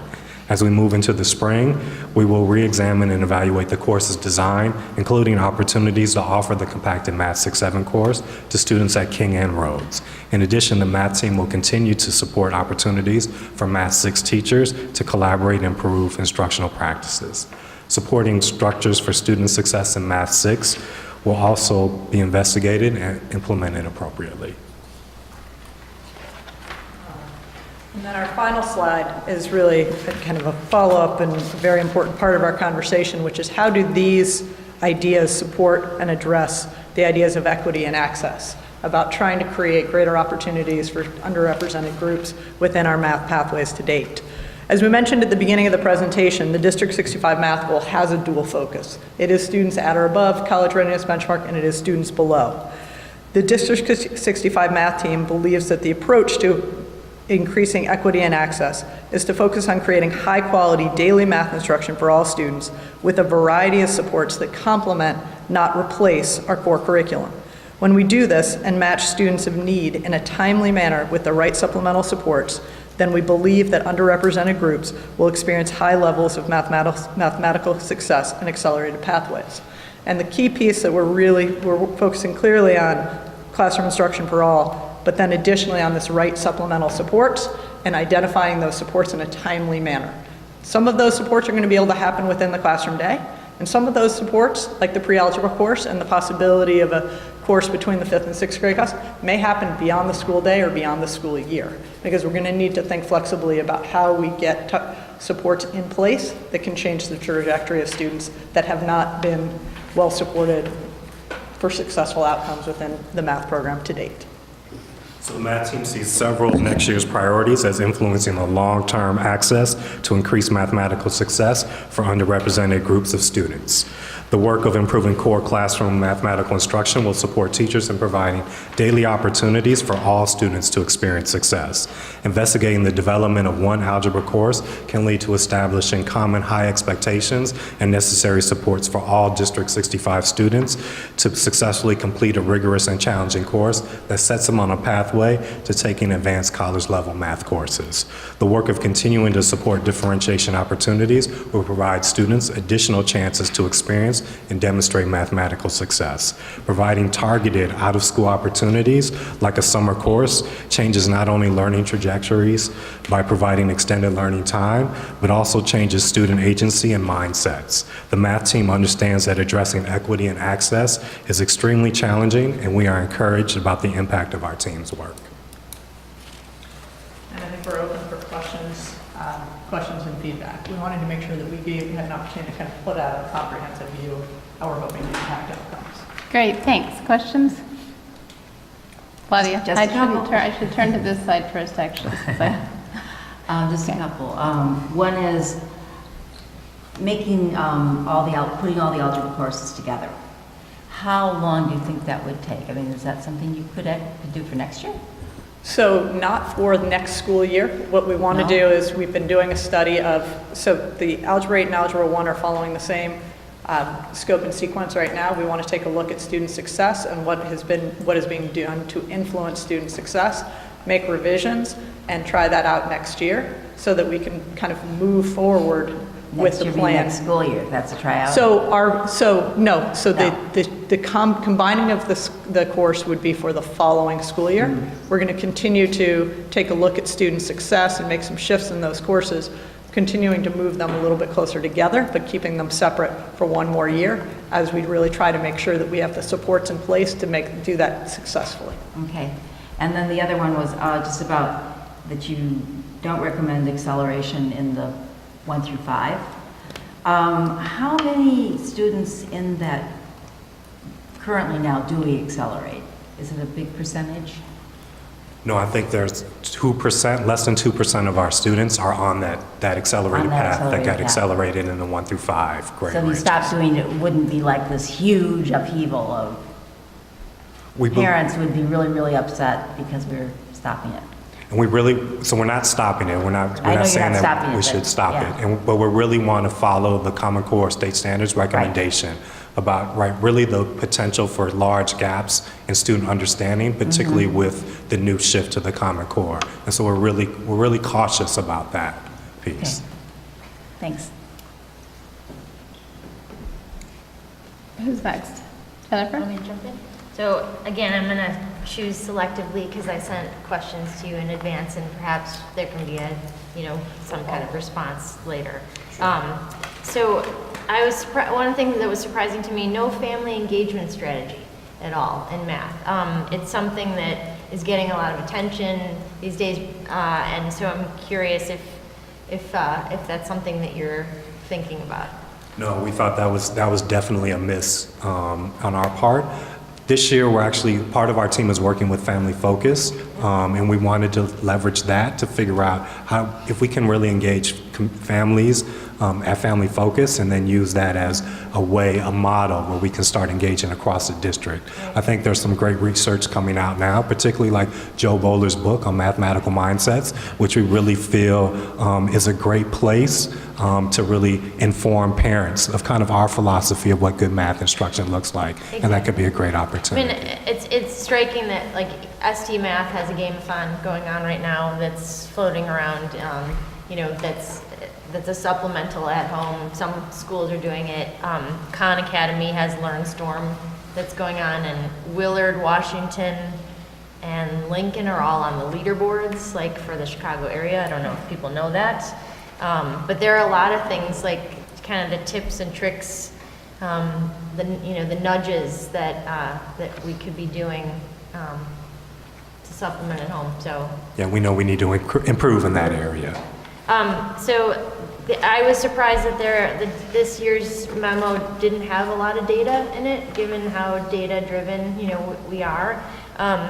So I had questions about how many kids had been accelerated in the K-5 space. I also was curious if there were any kids that were accelerated in the middle school that had to sign the opt-in letter, if anybody had to go down back to their current grade. So I don't know if in the future we could, if you want some of the questions from the board in advance about like the data that we'd like to see. I think some of the follow-up questions that are alluded to in the memo, I think we would like it as an FYI in a couple weeks, just so we kind of complete the loop and figure out some of those open-ended questions. Sure. And then, so the question, a lot of focus on professional development, or especially related to everyday math 4. I'm curious, like your assessment of how heavy a lift that actually is, and sort of, is that a heavy lift? Are teachers, how big is the gap between where you want them to be and where they are now? And are they using all the tools that are in EM4? Great questions. EM4 is a brand new curriculum this year.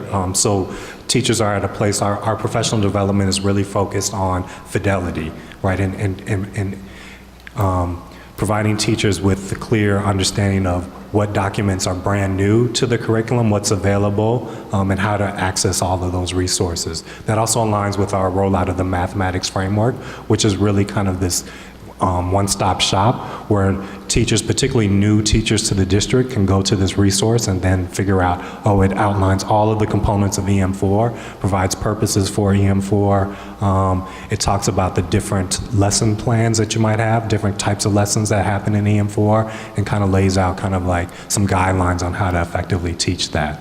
And so that's kind of our focus for this year in terms of the professional development that we provided and the coaching.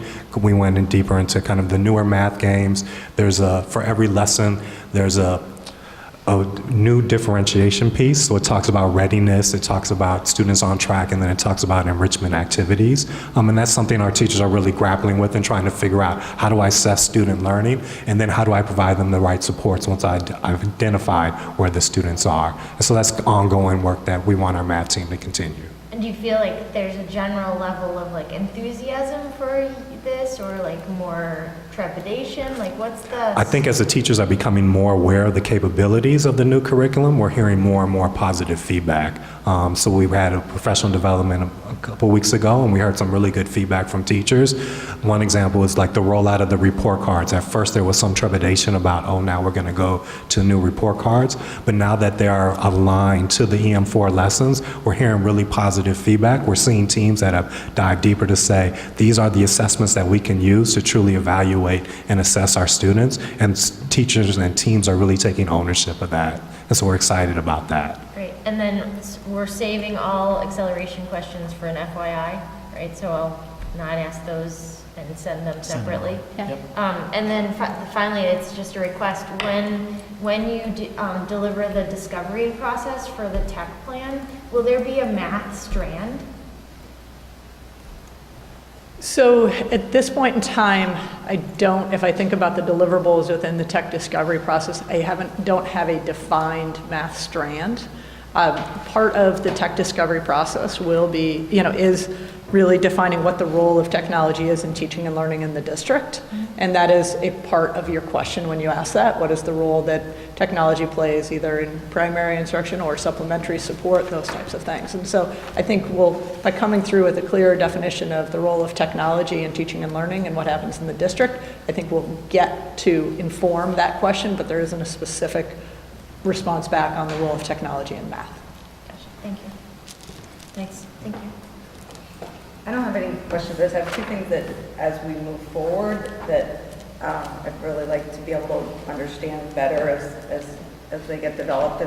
And that is one, kind of the differentiation by design. So, historically, we've talked about kind of a one-leg stool, which was professional development, professional development. It seems like we need more legs in the stool, and you're starting to talk about that, which I find really refreshing and inspirational. So if we could at some point have a discussion around, the multiple legs of the stool, how you really design differentiation into the classroom, the instructional design, the resources and tools that are used, certainly the professional learning, but all those components and how they work together. I think parents, and certainly I would feel much more confident that we have a higher likelihood of actually delivering on a very high promise. So that's the first one. And then secondly, the same thing, it was good to hear kind of the ideas around intervention, and specifically in math, and then going forward, how are we going to resource those, and what are the specifics, and how does that impact the design of the classroom? Because I think we are really being bold around open. We should be the same way around math. And if this means we should look at, having specialist math, there are lots of ideas that I think the team now should point itself towards as to how really to deploy resources so that we can take a leg up in these areas. So thanks for teeing it all up and putting it in a larger context. That's very helpful. Thank you.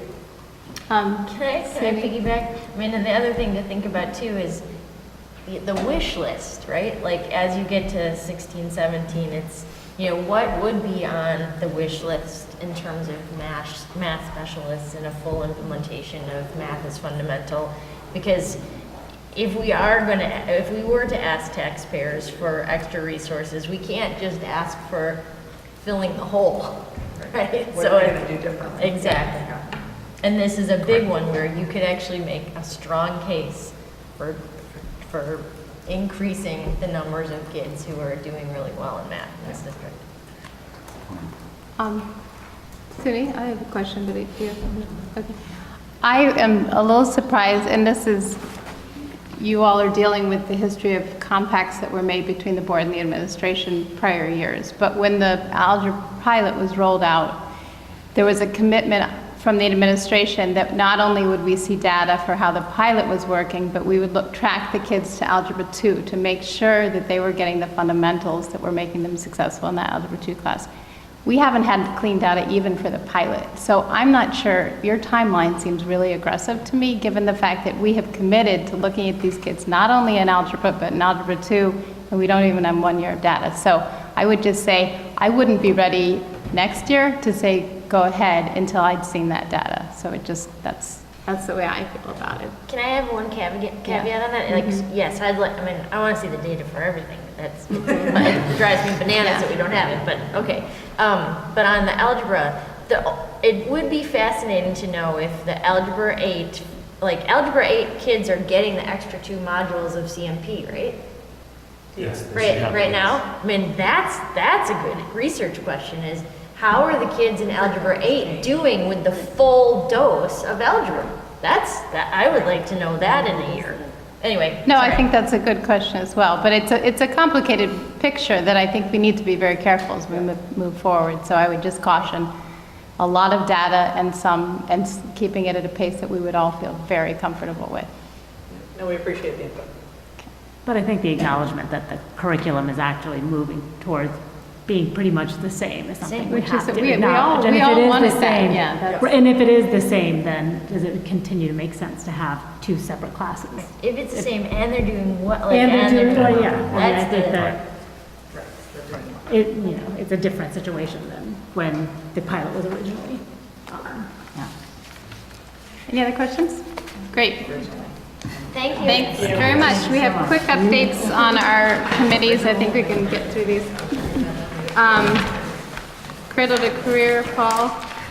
Cradle to Career continues its efforts to focus on community literacy, and we had a big retreat about 3 weeks ago, and indeed we're moving forward on the subcommittees that we're moving forward on. There's some changes that have occurred that are actually really important to celebrate in Cradle to Career. So the kindergarten registration form, where families who are coming in and are registering and giving us a better sense of their early childhood experiences, that comes right out of the important push from the task forces that are making up Cradle to Career. So those sort of stories are actually really important. And as we move forward on efforts, just the other day, we had a city liaison meeting with the 202 and members of the city staff, and we talked about efforts to do things like drop everything and read, and which is done across the country, and and how could we do that during our summer camps, for instance, during on weekends. And again, this is the type of stimulation that's coming out of the Cradle to Career. So as we work on these large task forces, there are important stories that are going to emerge, and I believe are going to emerge over time. Great. Evanston Community School Initiative, Candace? Yes, we were just conferring. We have actually our next meeting Thursday morning. And that's going to be, I believe, to do a review of the reflections. I'll call it reflections on shoot, but it's at this point there's a number of works in process around to get us to the place of what we should do next with community schools, and a key one of those was reflecting on what's worked, what hasn't as shoot. So we'll be looking at that at this next meeting. And I think just gearing up for, I think was in March, Yeah, the so board we do need presentation. to make sure that I think the idea is that it would be on the March agenda for the board. I think that's Okay, right. great. Early Head Start. So there's an upcoming site visit from U.S. Health and Human Services on Thursday and Friday. I'm not able to go. I think Tracy's going to be there. And then there's some compliance meetings coming up in March. We made a connection to some researchers at the University of Chicago who are looking for Head Start sites to participate in a math and parent engagement research project. Their research project on reading and parent engagement has already been completed and has really astounding results. So they're hoping that they'll have the same impact with math. And I believe Joyce is in contact with them to set up a meeting to see what the potential is. So that's in the works. Great. The joint committee is not till May, so I have nothing to report on that. The Park School Advisory Board. Oh, Joyce. Nothing more to report on that. Okay. Policy Committee, Suni? The next meeting is in April. Okay. Informal presentation. Yes? Okay. Sure. Step on up. Please.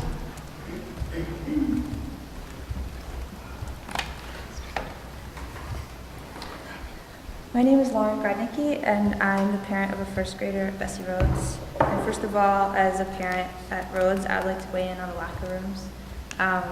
I think it's important for middle school students to have a private, dedicated changing space where they can lock their belongings, and I don't think this should be held off until the district's ready to build the vestibules that they were talking about. I'd also like to talk about the curriculum in general and science and math in particular.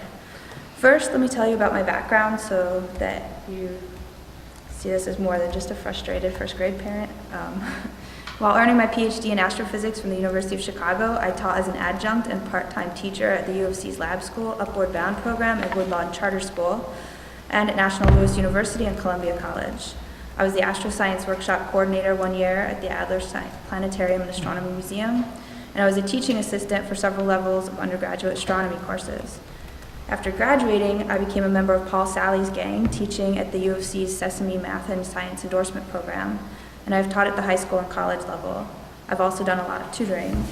Not only have I spent a lot of time learning math and science and working with students who learn it differently from me, I've had many discussions with educators about what works and what doesn't when it comes to math and science teaching. Sorry, but everyday math is terrible and needs to be replaced. Aspects of the theory behind it, specifically the emphasis on problem solving and analysis, are good, but the implementation is poor. Especially in the lower grades, it expects levels of articulation, writing ability, and literacy that are not grade appropriate and that make math less about math and more about whether a student can express him or herself verbally.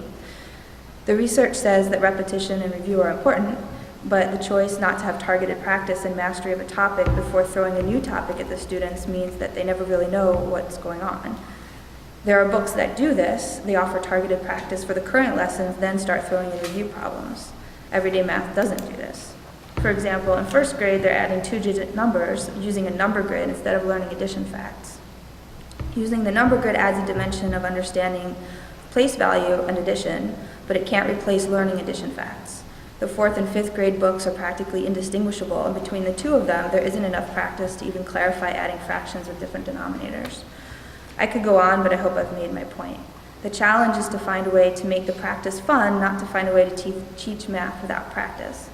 I think it's telling that Paul Sally didn't have his name on it in the end. It invited someone to use the Vermont Mathematics Initiative instead at the U of C's Math and Science Endorsement Program, even though Sally was one of the people who developed the University of Chicago School Mathematics Project. As far as differentiation, I believe it's really important to give students the opportunity to progress at their own pace. Skipping a grade doesn't help. The bright students will still be held to the pace at the next grade level. Just as we have different reading groups, there should be different math groups. For science, I talked about science the last time I addressed the board, but since curriculum is actually on the agenda this time, I'll bring it up again. The next generation science standards are good for the most part, and we should adopt them sooner rather than later. We need to make sure the teachers have the professional development and support that they need to be able to implement the new standards. Staff members I've talked to in the district agree with this idea.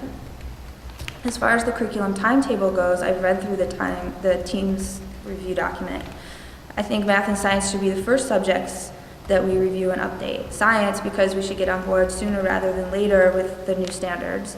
And math, because what we have now is a horrible way to teach math. Most of the teachers I've talked to about it, both inside and outside the district, agree with this sentiment about everyday math. The curriculum review team's plan does not include any opportunity for parent input. There should be at least one parent from each grade grouping on the team. And I have specific things to say to the curriculum team, but I don't know if this is the venue for it. But I do want to talk to them. And I have, so who should I give the paper copy to? Thanks very much. Thank you very much. Thank you. If there's no further business to come before the board, I find this meeting adjourned. Thank you very much, everyone.